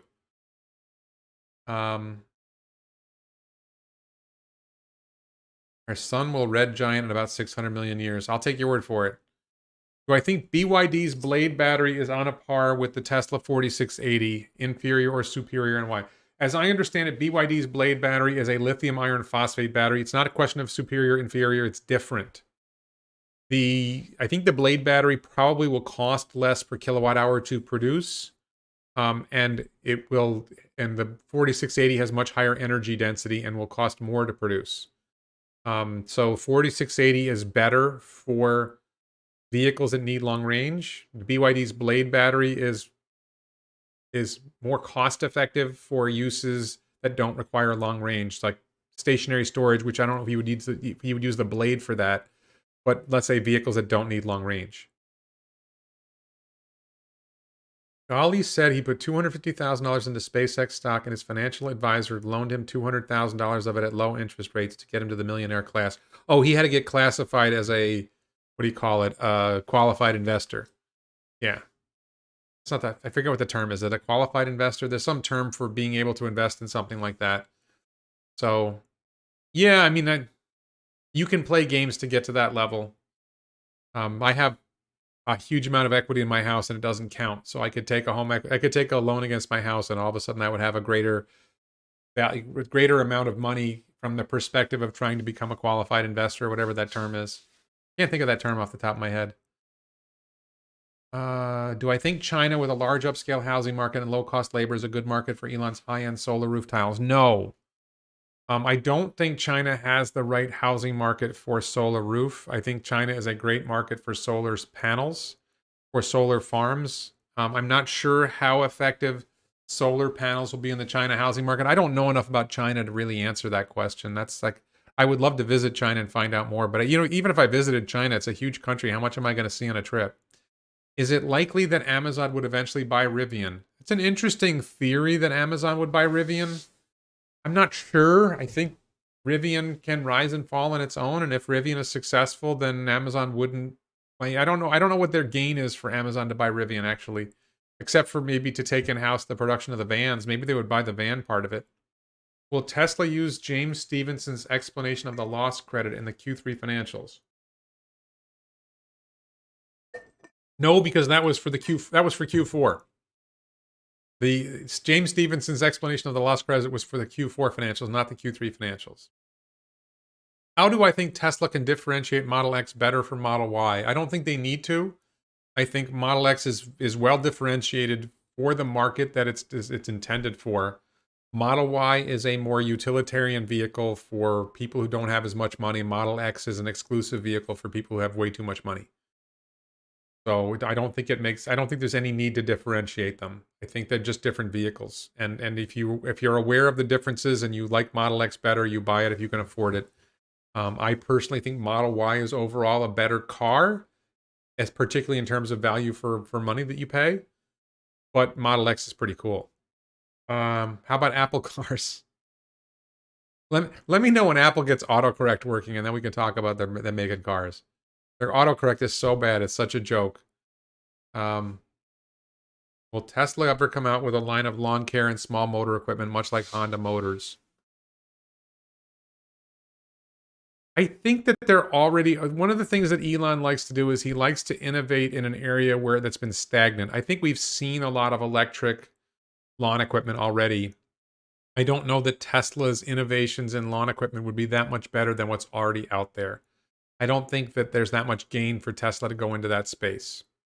I'm not saying I wouldn't like to see it. I just don't see a lot of gain there. I mean, you could say the same thing with RVs, which you don't see a lot of electric in RVs, and it would be a real value add to do that. But it's a small market. So, you know, like motorhomes, like say a Tesla semi-based motorhome, it would only sell like 2,000 a year, so who cares?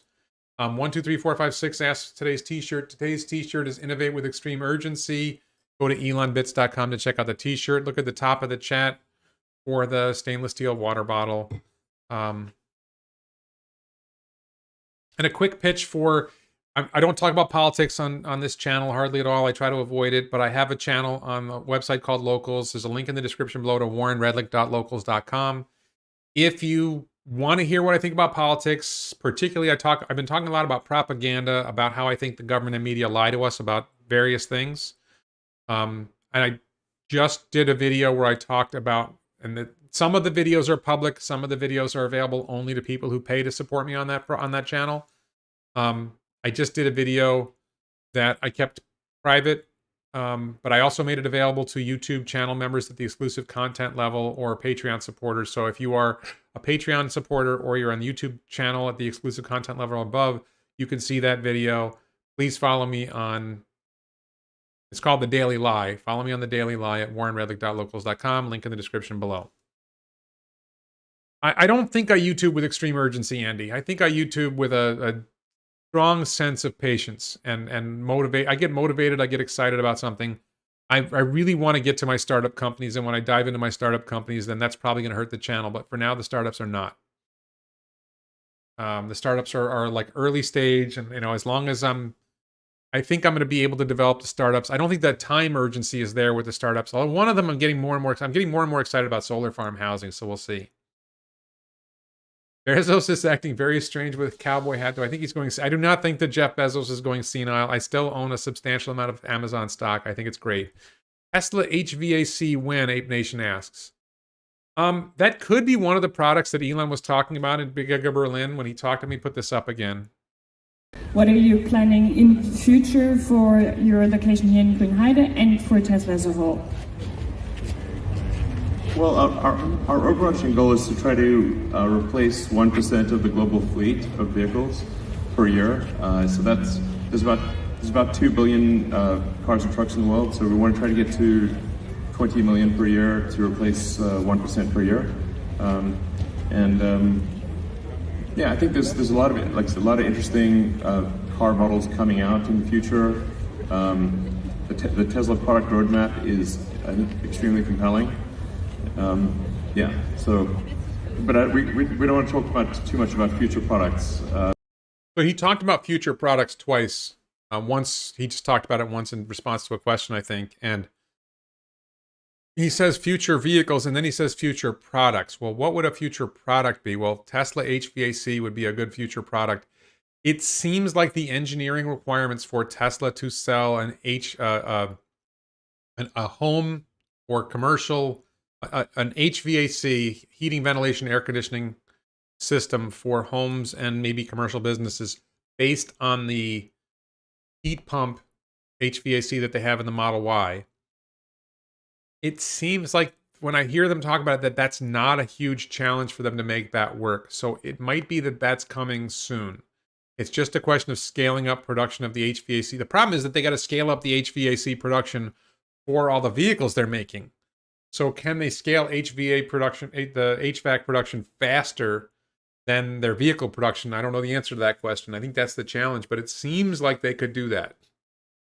Is Tesla planning to continue a different stainless steel vehicle line? I don't know what you mean by different stainless steel vehicle line. They're going to make Cybertruck. Is there another stainless steel vehicle? I haven't heard. Accredited investor. Thank you. Do I see Tesla hitting 30% margins for their cars in their Q3 report? Not 30. Not 30. Not yet.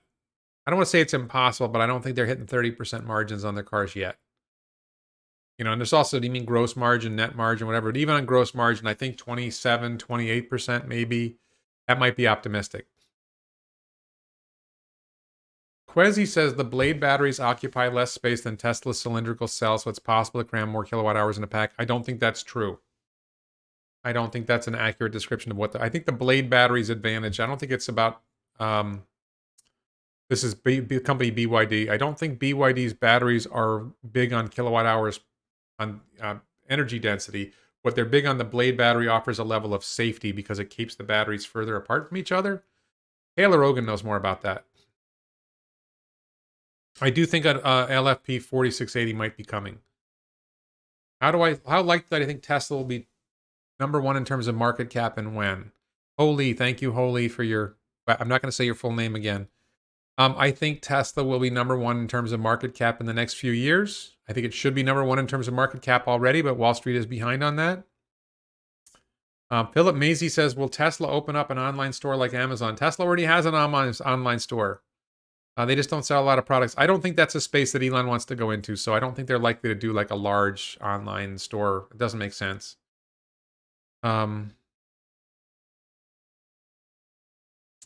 Zero says, I hope their HVAC system could be small enough for my tiny house or trailer. I think that the HVAC system, if you think about the volume of a Tesla Model Y, it's probably smaller than the volume of your tiny house. So yeah, it would make sense.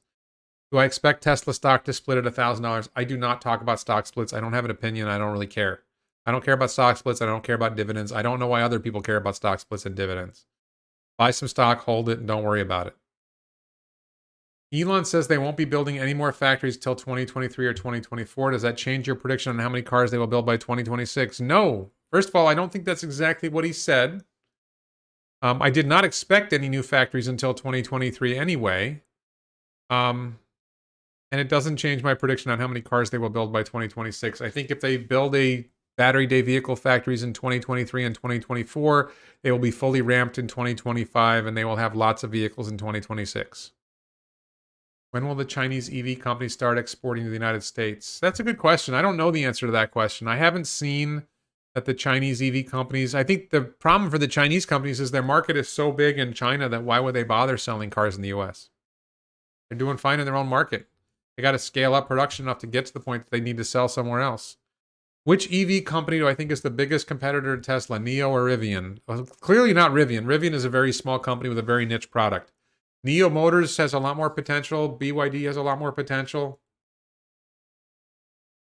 On a broad scale, I mean, Rivian's vehicle is so heavy, and it's not directly competing with any of Tesla's products.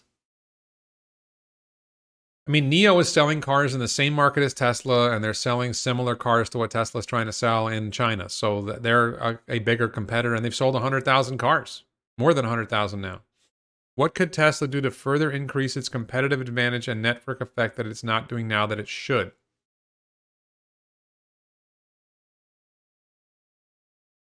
I think it's doing all the right things. I can't think of anything else they should do. I mean, I think they got to innovate with extreme urgency. They got to come up with they got to get FSD working. They got to improve their manufacturing. I think the next generation factory after Berlin and Texas is going to be really special. How do we get the "Don't Mess with Tesla" belt buckle? It's "Don't Mess with Tesla Texas" belt buckle, I believe. I'm hoping that Tesla starts selling that on the store. Maybe somebody else will make it. When is Tesla opening up their supercharger network to non-Tesla cars? I think they're ready to open the supercharger network to non-Tesla cars. The other car companies don't want their cars charging on Tesla's supercharger network because that would expose their vehicle owners, their customers, to Tesla branding. It doesn't make sense if you're Ford to have your Mach-E charging at a Tesla supercharger station because they pull in and they see all these Tesla owners and all these happy Tesla cars, and they realize, why did I buy this crappy car when I could have bought a Tesla? Is Cyber Owl a clue for cyber products? I don't think so. How can 400 Chinese EVMs all survive? They can't all survive. They only need a few of them to survive. That happens in any new industry, that you'll see things, somebody succeeds and somebody fails. If Tesla can make a Model Y in 10 hours with a single gigapress casting, can they make it in 6 hours with 2 castings? I think what Elon said was that they're hoping to make 10,000 vehicles a year out of Giga Berlin by the end of next year. And I think that works out to a very short amount of time, but I don't know about it in hours, how it works out. What do I think about Polestar? I don't think about Polestar. I think I looked at the latest Polestar and it was not impressive to me, but I didn't look at it that closely. What if self-driving is now solvable? Self-driving is solvable. It's just going to take some time.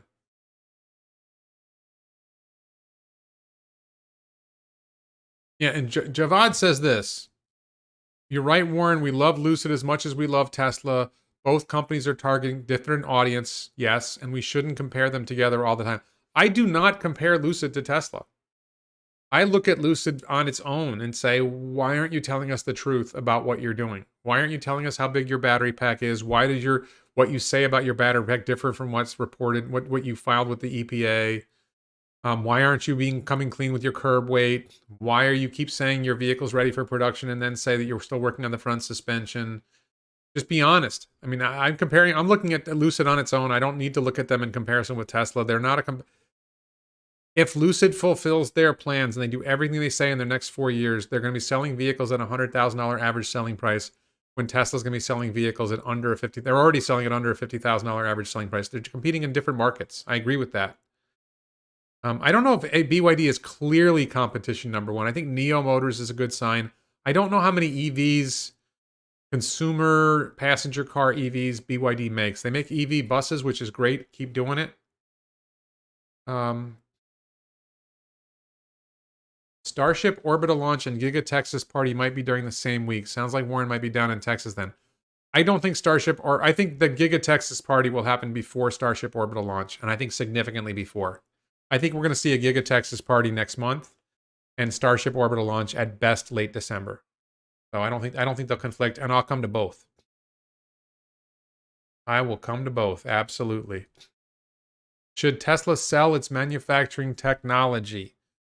I think Tesla, maybe. I don't know. Is Polestar a stripper? Besides Tesla, what is your second most favorite public stock? Good question, Holy. My second most favorite public stock right now is probably Beyond Meat. But the largest holding outside of Tesla is Amazon. I still think Amazon has a lot of room to grow. It's a great company. Even though I'm not happy with Jeff Bezos. Beyond Meat has a lot of potential as a startup. But Beyond Meat also could fail. There are beautiful electric cars that are out. How can Tesla maintain an edge? I don't think it's about beauty. I think it's about the what really drives Tesla vehicle success in the long run is that their vehicles cost. Number one, the vehicles are safe, and maybe even more important, they are efficient. They are extremely efficient. I was just saying earlier, it cost me about $7 to charge my Tesla. Costs about $40 to fill up a gas tank. Now I get more miles out of the gas tank, but and I don't have to go to a gas station to charge my Tesla. I charge it at home. I don't understand this comment in the chat by Tim Joe. If you bought $5,000 in Tesla stock in 2016 instead of FSD, you would have $112,000 now. So what? Why is that important? What does that mean? Why do people say stupid stuff like that? It makes no sense. It's like if you bought $5,000 in Tesla stock instead of food, I go out to restaurants. Should I stop going out to restaurants and just use the money to invest, eat crackers and, eat rice and beans for the next 5 years and only buy Tesla stock with my money? Having FSD is cool. It's not like you didn't get to use FSD before. It's just not as capable as you were hoping. Holy says he's surprised to hear I'm bullish on Beyond Meat. I've talked about Beyond Meat at least twice on this channel. I did an interview with Meyer Thacker where we talked more about Beyond Meat. And I have a video from before where I talked about Beyond Meat. So search my channel for Beyond. You can see what I think about it.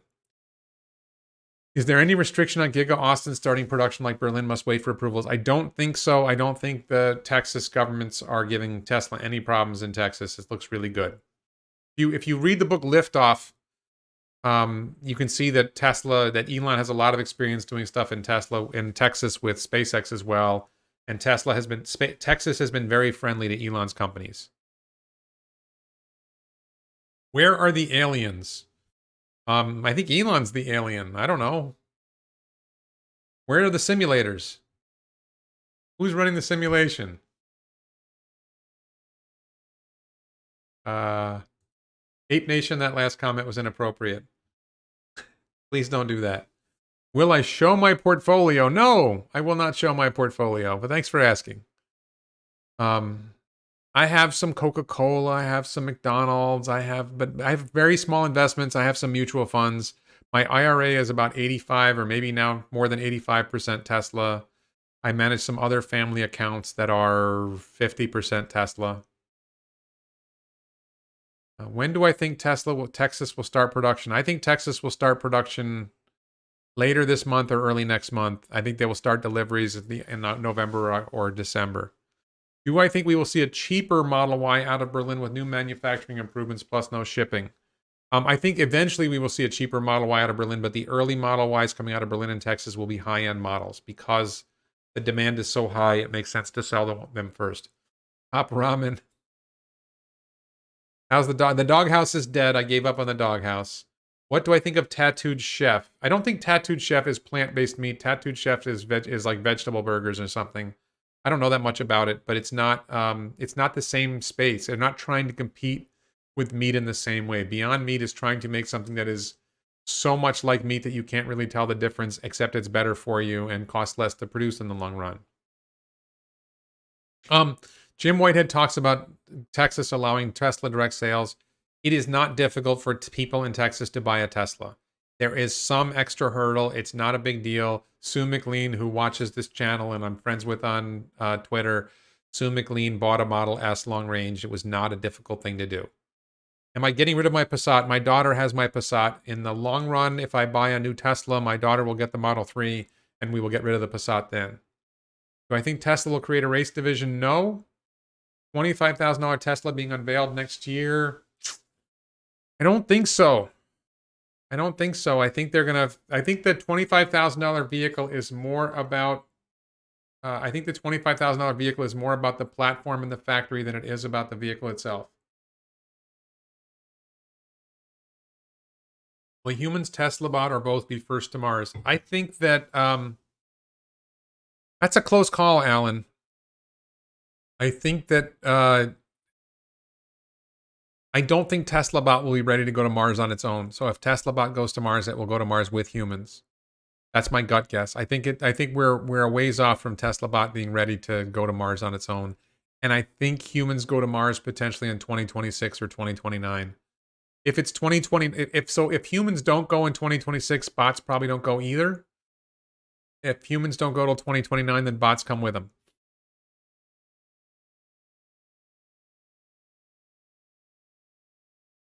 So They Say says, you still prefer actual meat to Beyond Meat. I guess I would say, I don't know how much you've tried Beyond Meat, and I don't know if you tried the latest Beyond Meat. They apparently have new generations of stuff. I have only had the burger, and I'm about to try, I'm probably going to try their breakfast sausage, which I've heard really good things about. Has buying your Model 3 changed your Tesla perspective? I don't think it has fundamentally changed my Tesla perspective. I would say that it's pretty much in line with my perspective. I think the experience of FSD, it just gives me more perspective on it. But my view on Tesla is just, look, you can look at what they're doing. You look at their manufacturing advantage. You look at their software advantage. The one big thing I learned from maybe not so much buying. Yeah, for the one thing I learned from buying the Tesla was you want to go on a long trip, hundreds of miles, more than the range of your vehicle. And you tell the car where you're going, and it tells you where to supercharge on the way. I did not know about that. I didn't understand how that worked. And it is amazing. Like, think about, you're in a gasoline car and you're going to have to refuel along the way, and you're driving along, you say, oh crap, we're low on gas. Where are we going to get gas? With a Tesla, you don't have to go through that thought process because the car tells you where to stop and charge. It tells you what time you're going to get there. It tells you what your charge state is going to be when you get there. It tells you how long you're going to charge. It takes care of that for you. It actually makes it easier. Now, it is slower. The charging is slower than filling the gas tank. That is the downside. I think that's going to improve over time, but I just don't think it's that big of a deal because I don't take many trips more than a couple hundred miles. I don't drive that far that often. And if you have to stop once, look, if it's a 5-hour drive and you got to stop once and charge, or 4-hour drive, you stop once and charge, what's the big deal? You get out, you take a walk, you go into Wawa. Literally, I've seen the car charge in like 15 minutes, enough to get what I needed. Do we know what the not Model 2 is going to look like? We do. First of all, there's no Model 2. Elon has been very clear that there will be no Model 2. Please stop calling it the Model 2. Elon has been very, very clear that it's not the Model 2.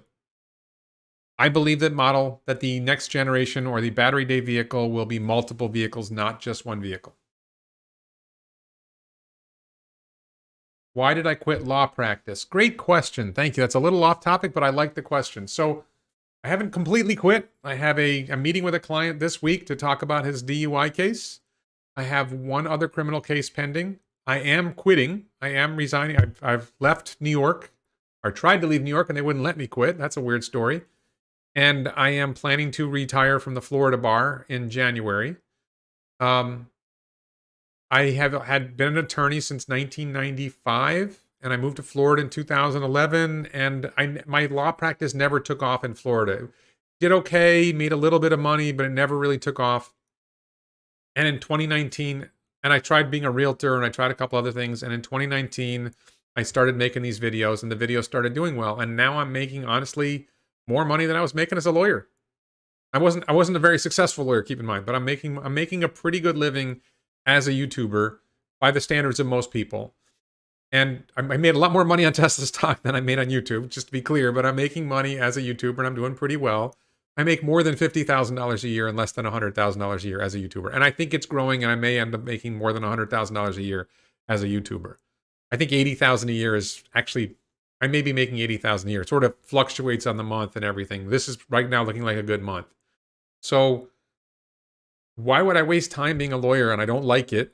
And I'm not successful. I'm not getting the feedback of, hey, you're doing the right thing. You get more clients, you make more money. And I'm just tired of it. So I'm ready to move on. I think honestly, being a lawyer was great when I was younger. At this point in my life, it's not what I want to do. I want to do the YouTubing and then I want to do my startups, and none of that requires being a lawyer. How long do I think Teslas will have a steering wheel? I think that Model Y and Model 3 and Model S and Model X and Roadster will have steering wheels for a while. I think that the next generation vehicles might not have steering wheels, and that's probably 2023, 2024. I think that there will still be a market for vehicles you can drive for minimum of 3 to 5 years. And then at some point, it's going to be crazy to make a vehicle with a steering wheel. Except, to go take it out on the track and have fun with it. Marty Party's going to watch football. Go have fun, Marty Party. I wasn't hungry in Florida enough to work the insane hours that super lawyers work. This is a great point. Let me just address this. Jim Whitehead, thank you for this comment. I want to be clear about this. So I'm an attorney still. A lot of attorneys work crazy hours. 60 hours a week, 70 hours a week, 80 hours a week is not crazy for lawyers. I have kids. They're now basically grown. But I made a judgment early on in my career as a lawyer that I didn't want to work crazy hours. And I might work a lot. Just to be clear, I would take phone calls 24/7, not 24/7, not when I was sleeping, but I would basically take phone calls at any hour. I remember when I started my law firm, the one time I turned off my phone was on my 10th anniversary, maybe my 20th anniversary. They're like very rare moments when I will turn off my phone as an attorney, because any call coming in could be $500 or more in revenue. And sometimes the calls are $10,000 in revenue or more. So you want to be available to take every call you can. So I was sort of on call all the time. But and my kids would be in the car with me and I would be taking calls. So I probably worked 50 or 60 hours a week as a lawyer, and I was on call the rest of it. If I had chosen a path where I worked 80 hours a week and really busted my butt to try to make more money, I would have made a lot more money and I would have seen my kids a lot less. And I made the judgment that I wanted to spend more time with my kids. So I think that's a people don't recognize. People complain about how much money lawyers make or how much money Elon Musk has. It's like, are you willing to work as hard as they work for the money that they've got? Because that's the thing. If you really want to make more money, work more hours. Spend less time with your family. Spend less time watching Netflix and YouTube and Hulu and whatever. Marty Party just went to watch football. Spend less time watching sports. Spend your time figuring out, okay, don't just say somebody should give me a job. Figure out how you're going to make money. Bust your ass to figure out what you can do to make some extra money. Take another job. Figure out how you can start up a business. Because you want to really make money, start up your own business. Figure out what the market needs that isn't being supplied, that you can do better than other people, or that isn't being done at all.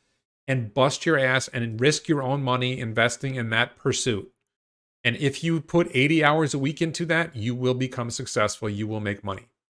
You don't even have to be brilliant. You just have to bust your ass and try hard. But you're giving up something for that.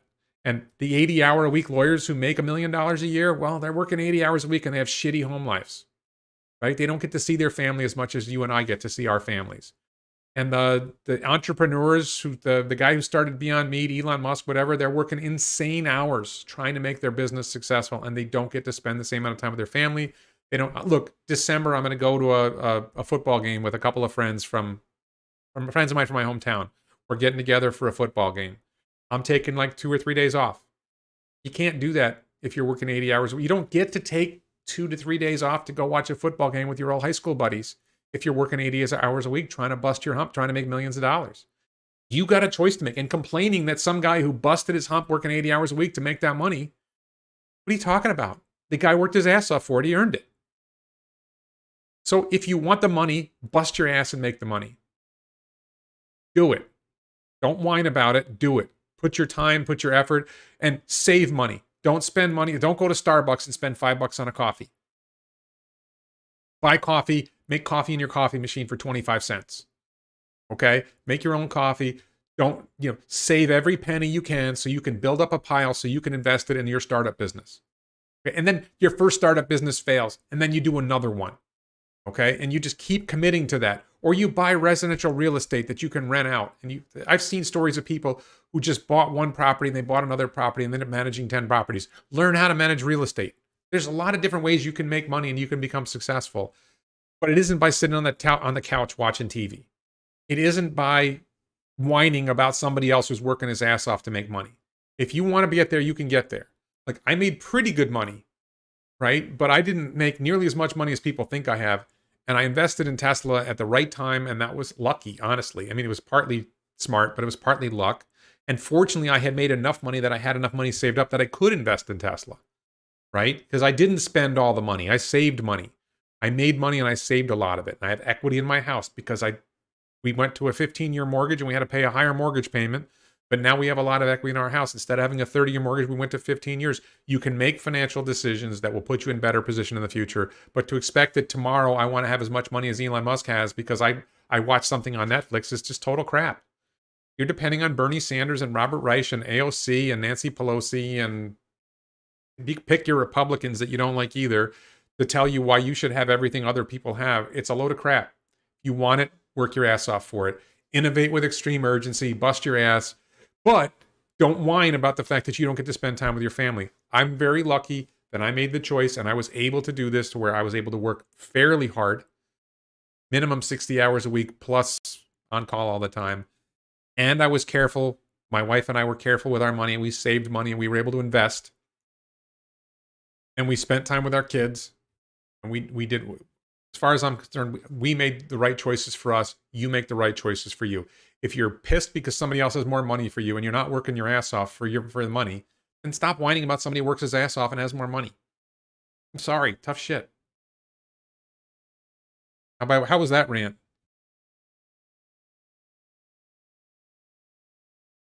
Where you live matters. Equity in your house should count towards your net worth. Equity in your house does count towards your net worth.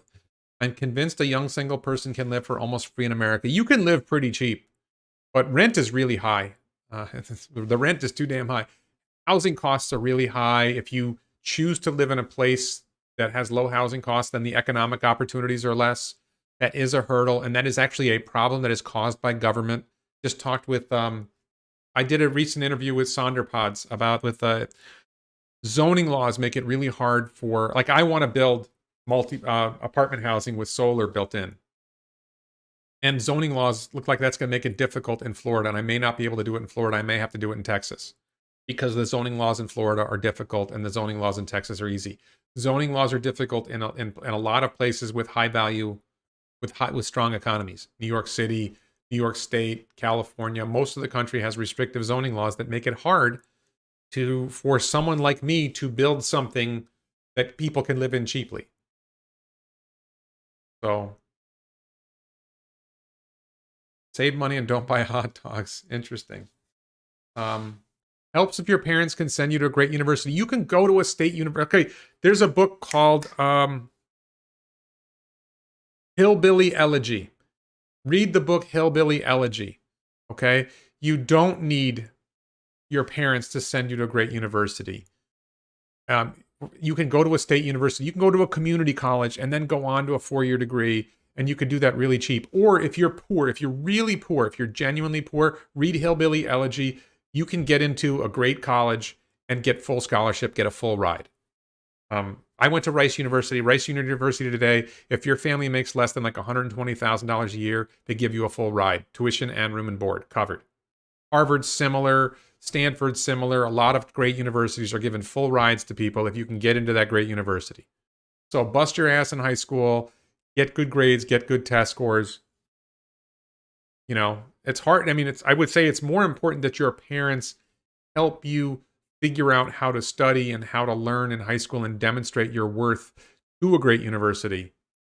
But you know what? If you don't have a high school diploma, if you don't have a college degree, you don't even have a high school diploma, but you work your ass off 80 hours a week, and you just use street smarts and some smarts, you can be successful. You don't need a fancy education to get there, and sometimes the fancy education gets in the way. What is the highest tax rate you think the government should be able to impose on its people? I'm the wrong guy to ask that question. My answer is 0. Taxation is theft. No, I'm sorry. Taxation is not theft. I don't like that phrasing. Taxation is armed robbery. If you don't pay, they come with guns.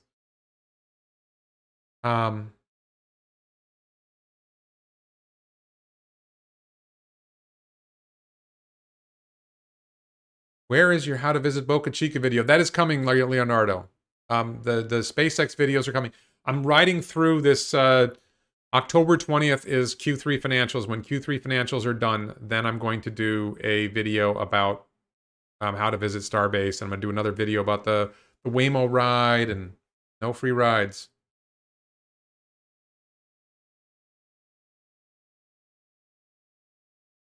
Declan Murphy says, hey, Warren, if Texas and Berlin produce 4 million Model Ys in a few years' time, would the next generation vehicles take a lot of those sales when made in high volume? I don't think so. I think that that all of them are going to be converted into the robotaxi network, and the robotaxi network demand is so high that there's room for all of them. DM Omar, he can see your safety score. I don't think so. Oh, if Omar wants to send me my safety score and he has some access to it, he can send it to me. I don't know anything about that. When I made tons of money doing AI stuff, I never enjoyed it. I left in the dark and got home in the dark, and the big salary was just a number. No life. Exactly. But that's a choice, right, Jim? You can bust your ass and make the money, or you can enjoy your life. And you can try, we all try to find a balance. Where's the balance? I don't know. Why did it take me so long to buy a Tesla? So what happened was in 2018, I needed a car. My lease was up on my Acura MDX. And we did not have a lot of money at the time. That was not a good year for us financially. So the Model 3 was coming out, but it wasn't really out yet, or it was out in very limited volumes, and I didn't have a reservation. It was like almost $60,000 to buy a Model 3. And I got a Volkswagen Passat for $18,000. I don't care how much money you save on a Model 3. You're not going to save $40,000 in a few years. You know, maybe in terms of fuel costs and other costs, it would have saved me a little bit of money, but Volkswagen Passat's actually a pretty good car. And for $18,000 brand new, it was a great deal. So, then 2020 hit, and all of a sudden, first of all, 2019 and 2020 hit, and I started making money on YouTube, so I have more money coming in, and then Tesla stock went up, and that means I have more money available to me. So now I can more easily afford a Tesla. And I was looking at maybe, and then I was waiting on Cybertruck was my theory. I was going to buy a Cybertruck dual motor. I'm still waiting on Cybertruck. And then when Elon said that the Cybertruck was basically delayed a year, then I started looking at used Teslas online. And then this auction appeared where Omar was selling his Model 3 in an auction. And that was right around when I was shopping for a Model 3 used, and was also looking for Model Ys. And I ultimately decided to get Omar's Model 3 because that was the right time. It fell into place. All right, let's see. All right, we're over 2 hours. When did I start my YouTube channel? I think I started, you can just go to the channel and sort videos by age. I think I started the channel more than 10 years ago. And I made some political videos, and I made some videos about criminal justice because I'm a criminal defense lawyer. It's my passion as a lawyer was as a criminal defense lawyer. So, yeah, I started. I don't remember what year it was. Might have been 14 years ago. I don't remember. AP says, per Elon tweet, what's more massive, cells or FSD? FSD is more massive. FSD is the big nut. If they deliver self-driving cars, that's the big nut. Cells are important. FSD is bigger. Lithium iron phosphate cells are long-established technology that will be most vehicles on the market. 4680 is important, but not nearly as important as FSD.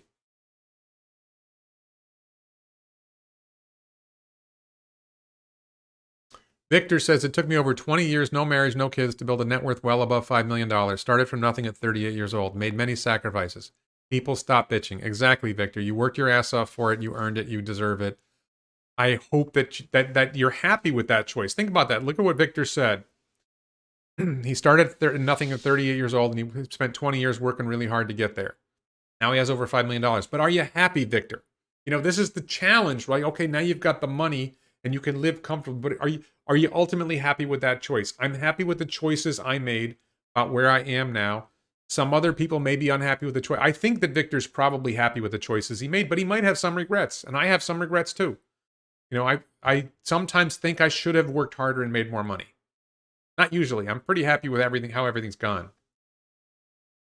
Can Tesla use AI to build next generation factories? I don't think that AI will play a role in the next generation factories. No, I think Elon has addressed that.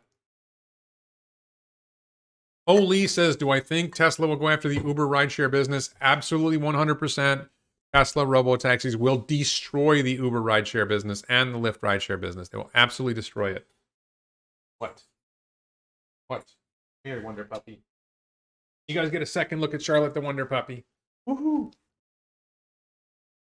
Charlotte the Wonder Puppy. I think she wants to leave. Let me let her out.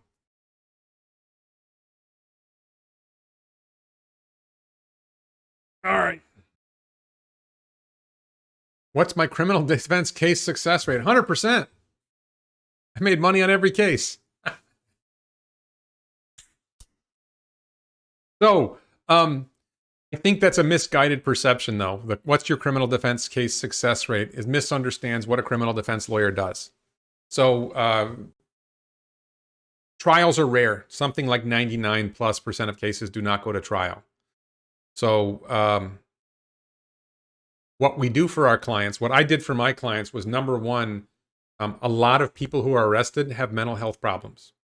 And I would get them evaluated for mental health issues and use I would use the pressure of the court case to get them to get mental health diagnosis and counseling.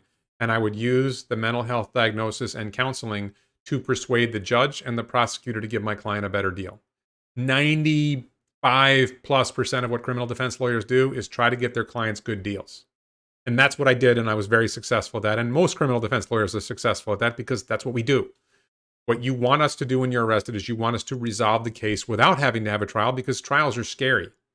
Now, every once in a while I had a trial. I think I won a fair share of them, but I never counted. Let's see.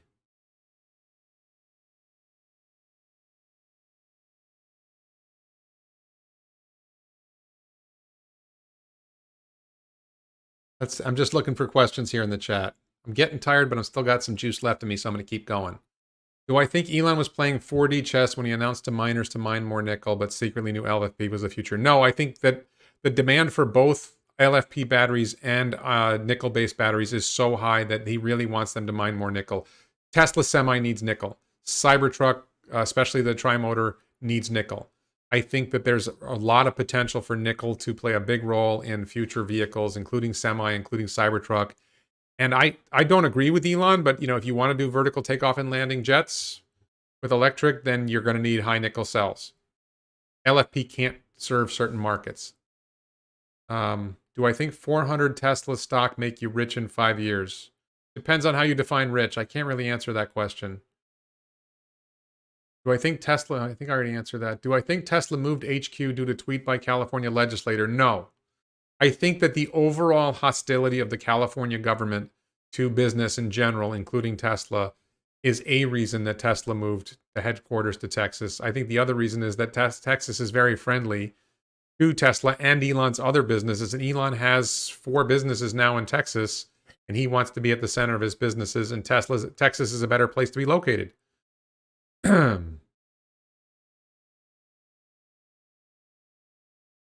When FSD happens, do I think slip and fall attorneys will go out of business? Not slip and fall attorneys, but I actually have a video where I talk about 10 industries that, check my channel, it's one of my most popular videos, is my video about 10 industries that Elon Musk and Tesla will destroy.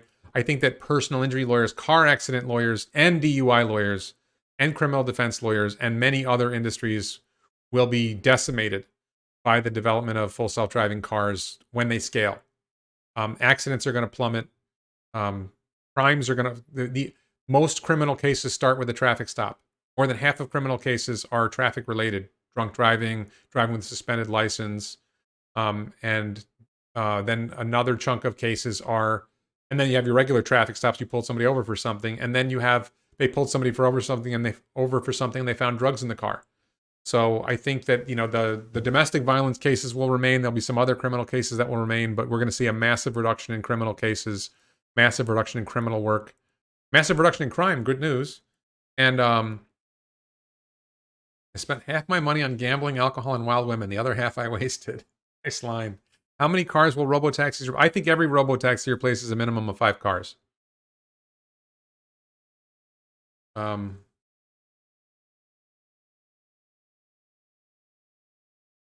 think Charlotte the Wonder Puppy is back.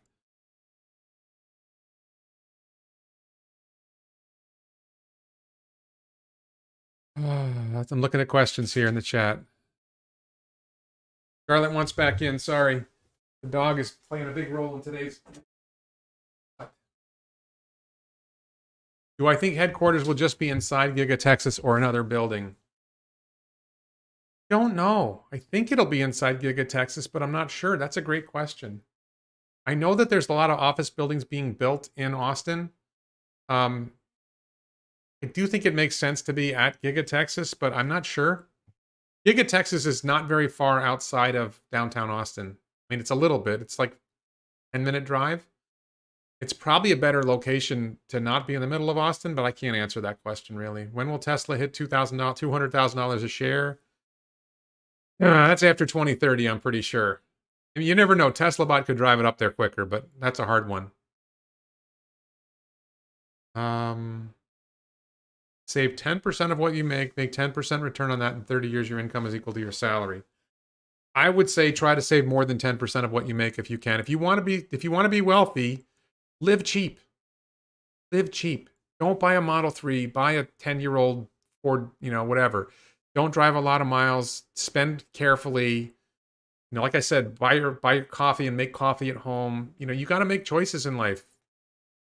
If you want to live happy and comfortably from the age of 50 to 90, then living cheap from the age of 20 to 50 is a really good idea. And if you live cheap from 20 to 30 or 20 to 40, then number one, it'll be easier to be comfortable when you're older because you're used to living cheap.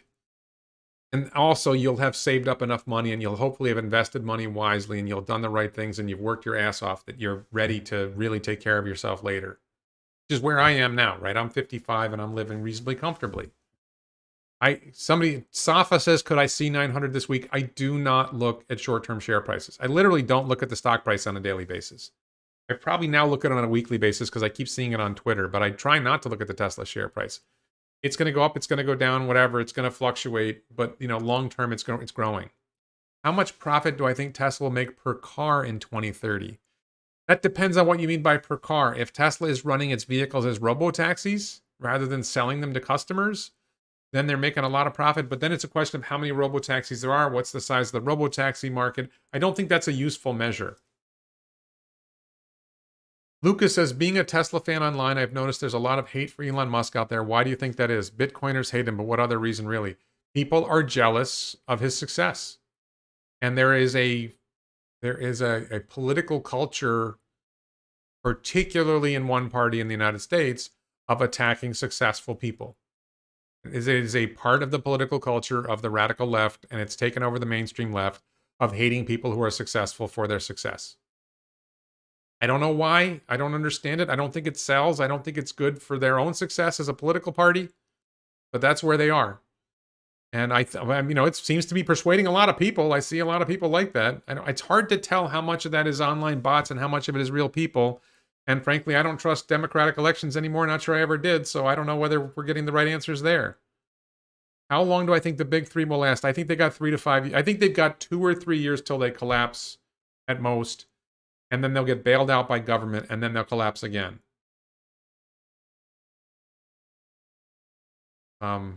Moderators, I approved SOS's comment, just so you know.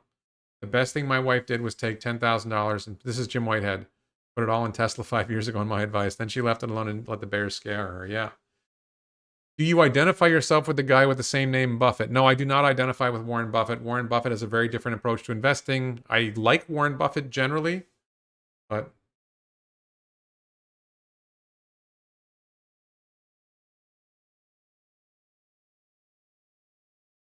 Oh, all right. Since we're discussing politics, would I vote for Trump in 2024?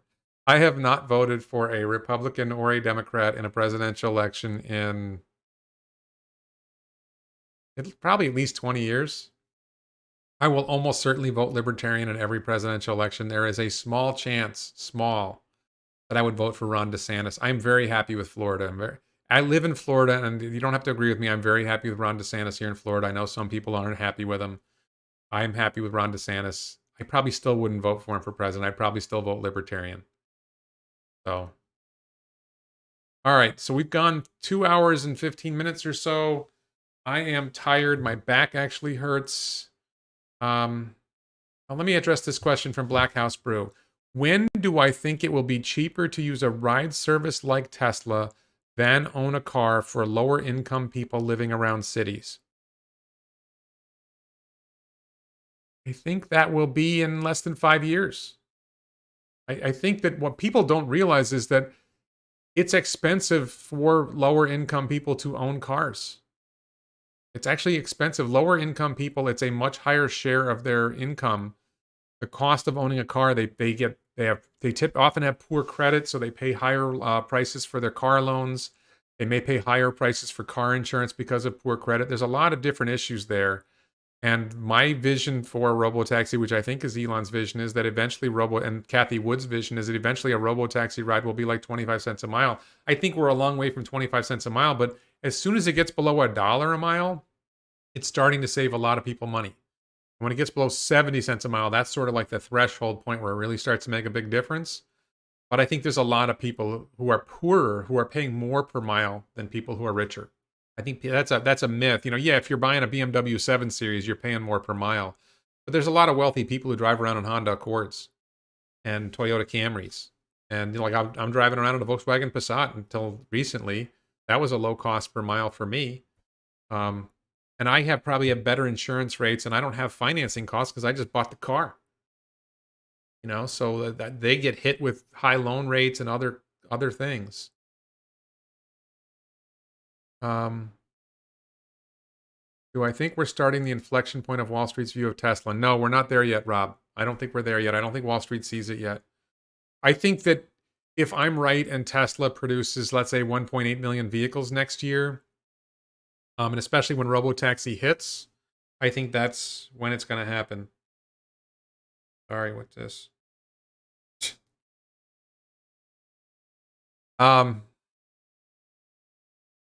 Which industry do I think is most ripe for disruption? I think many industries. Watch my video, 10 industries. Search my channel for 10 industries, and you'll see which industries I think are most ripe for disruption. I think a lot of industries are going to get disrupted, big time. Do I think Tesla should get into the motorcycle business? No.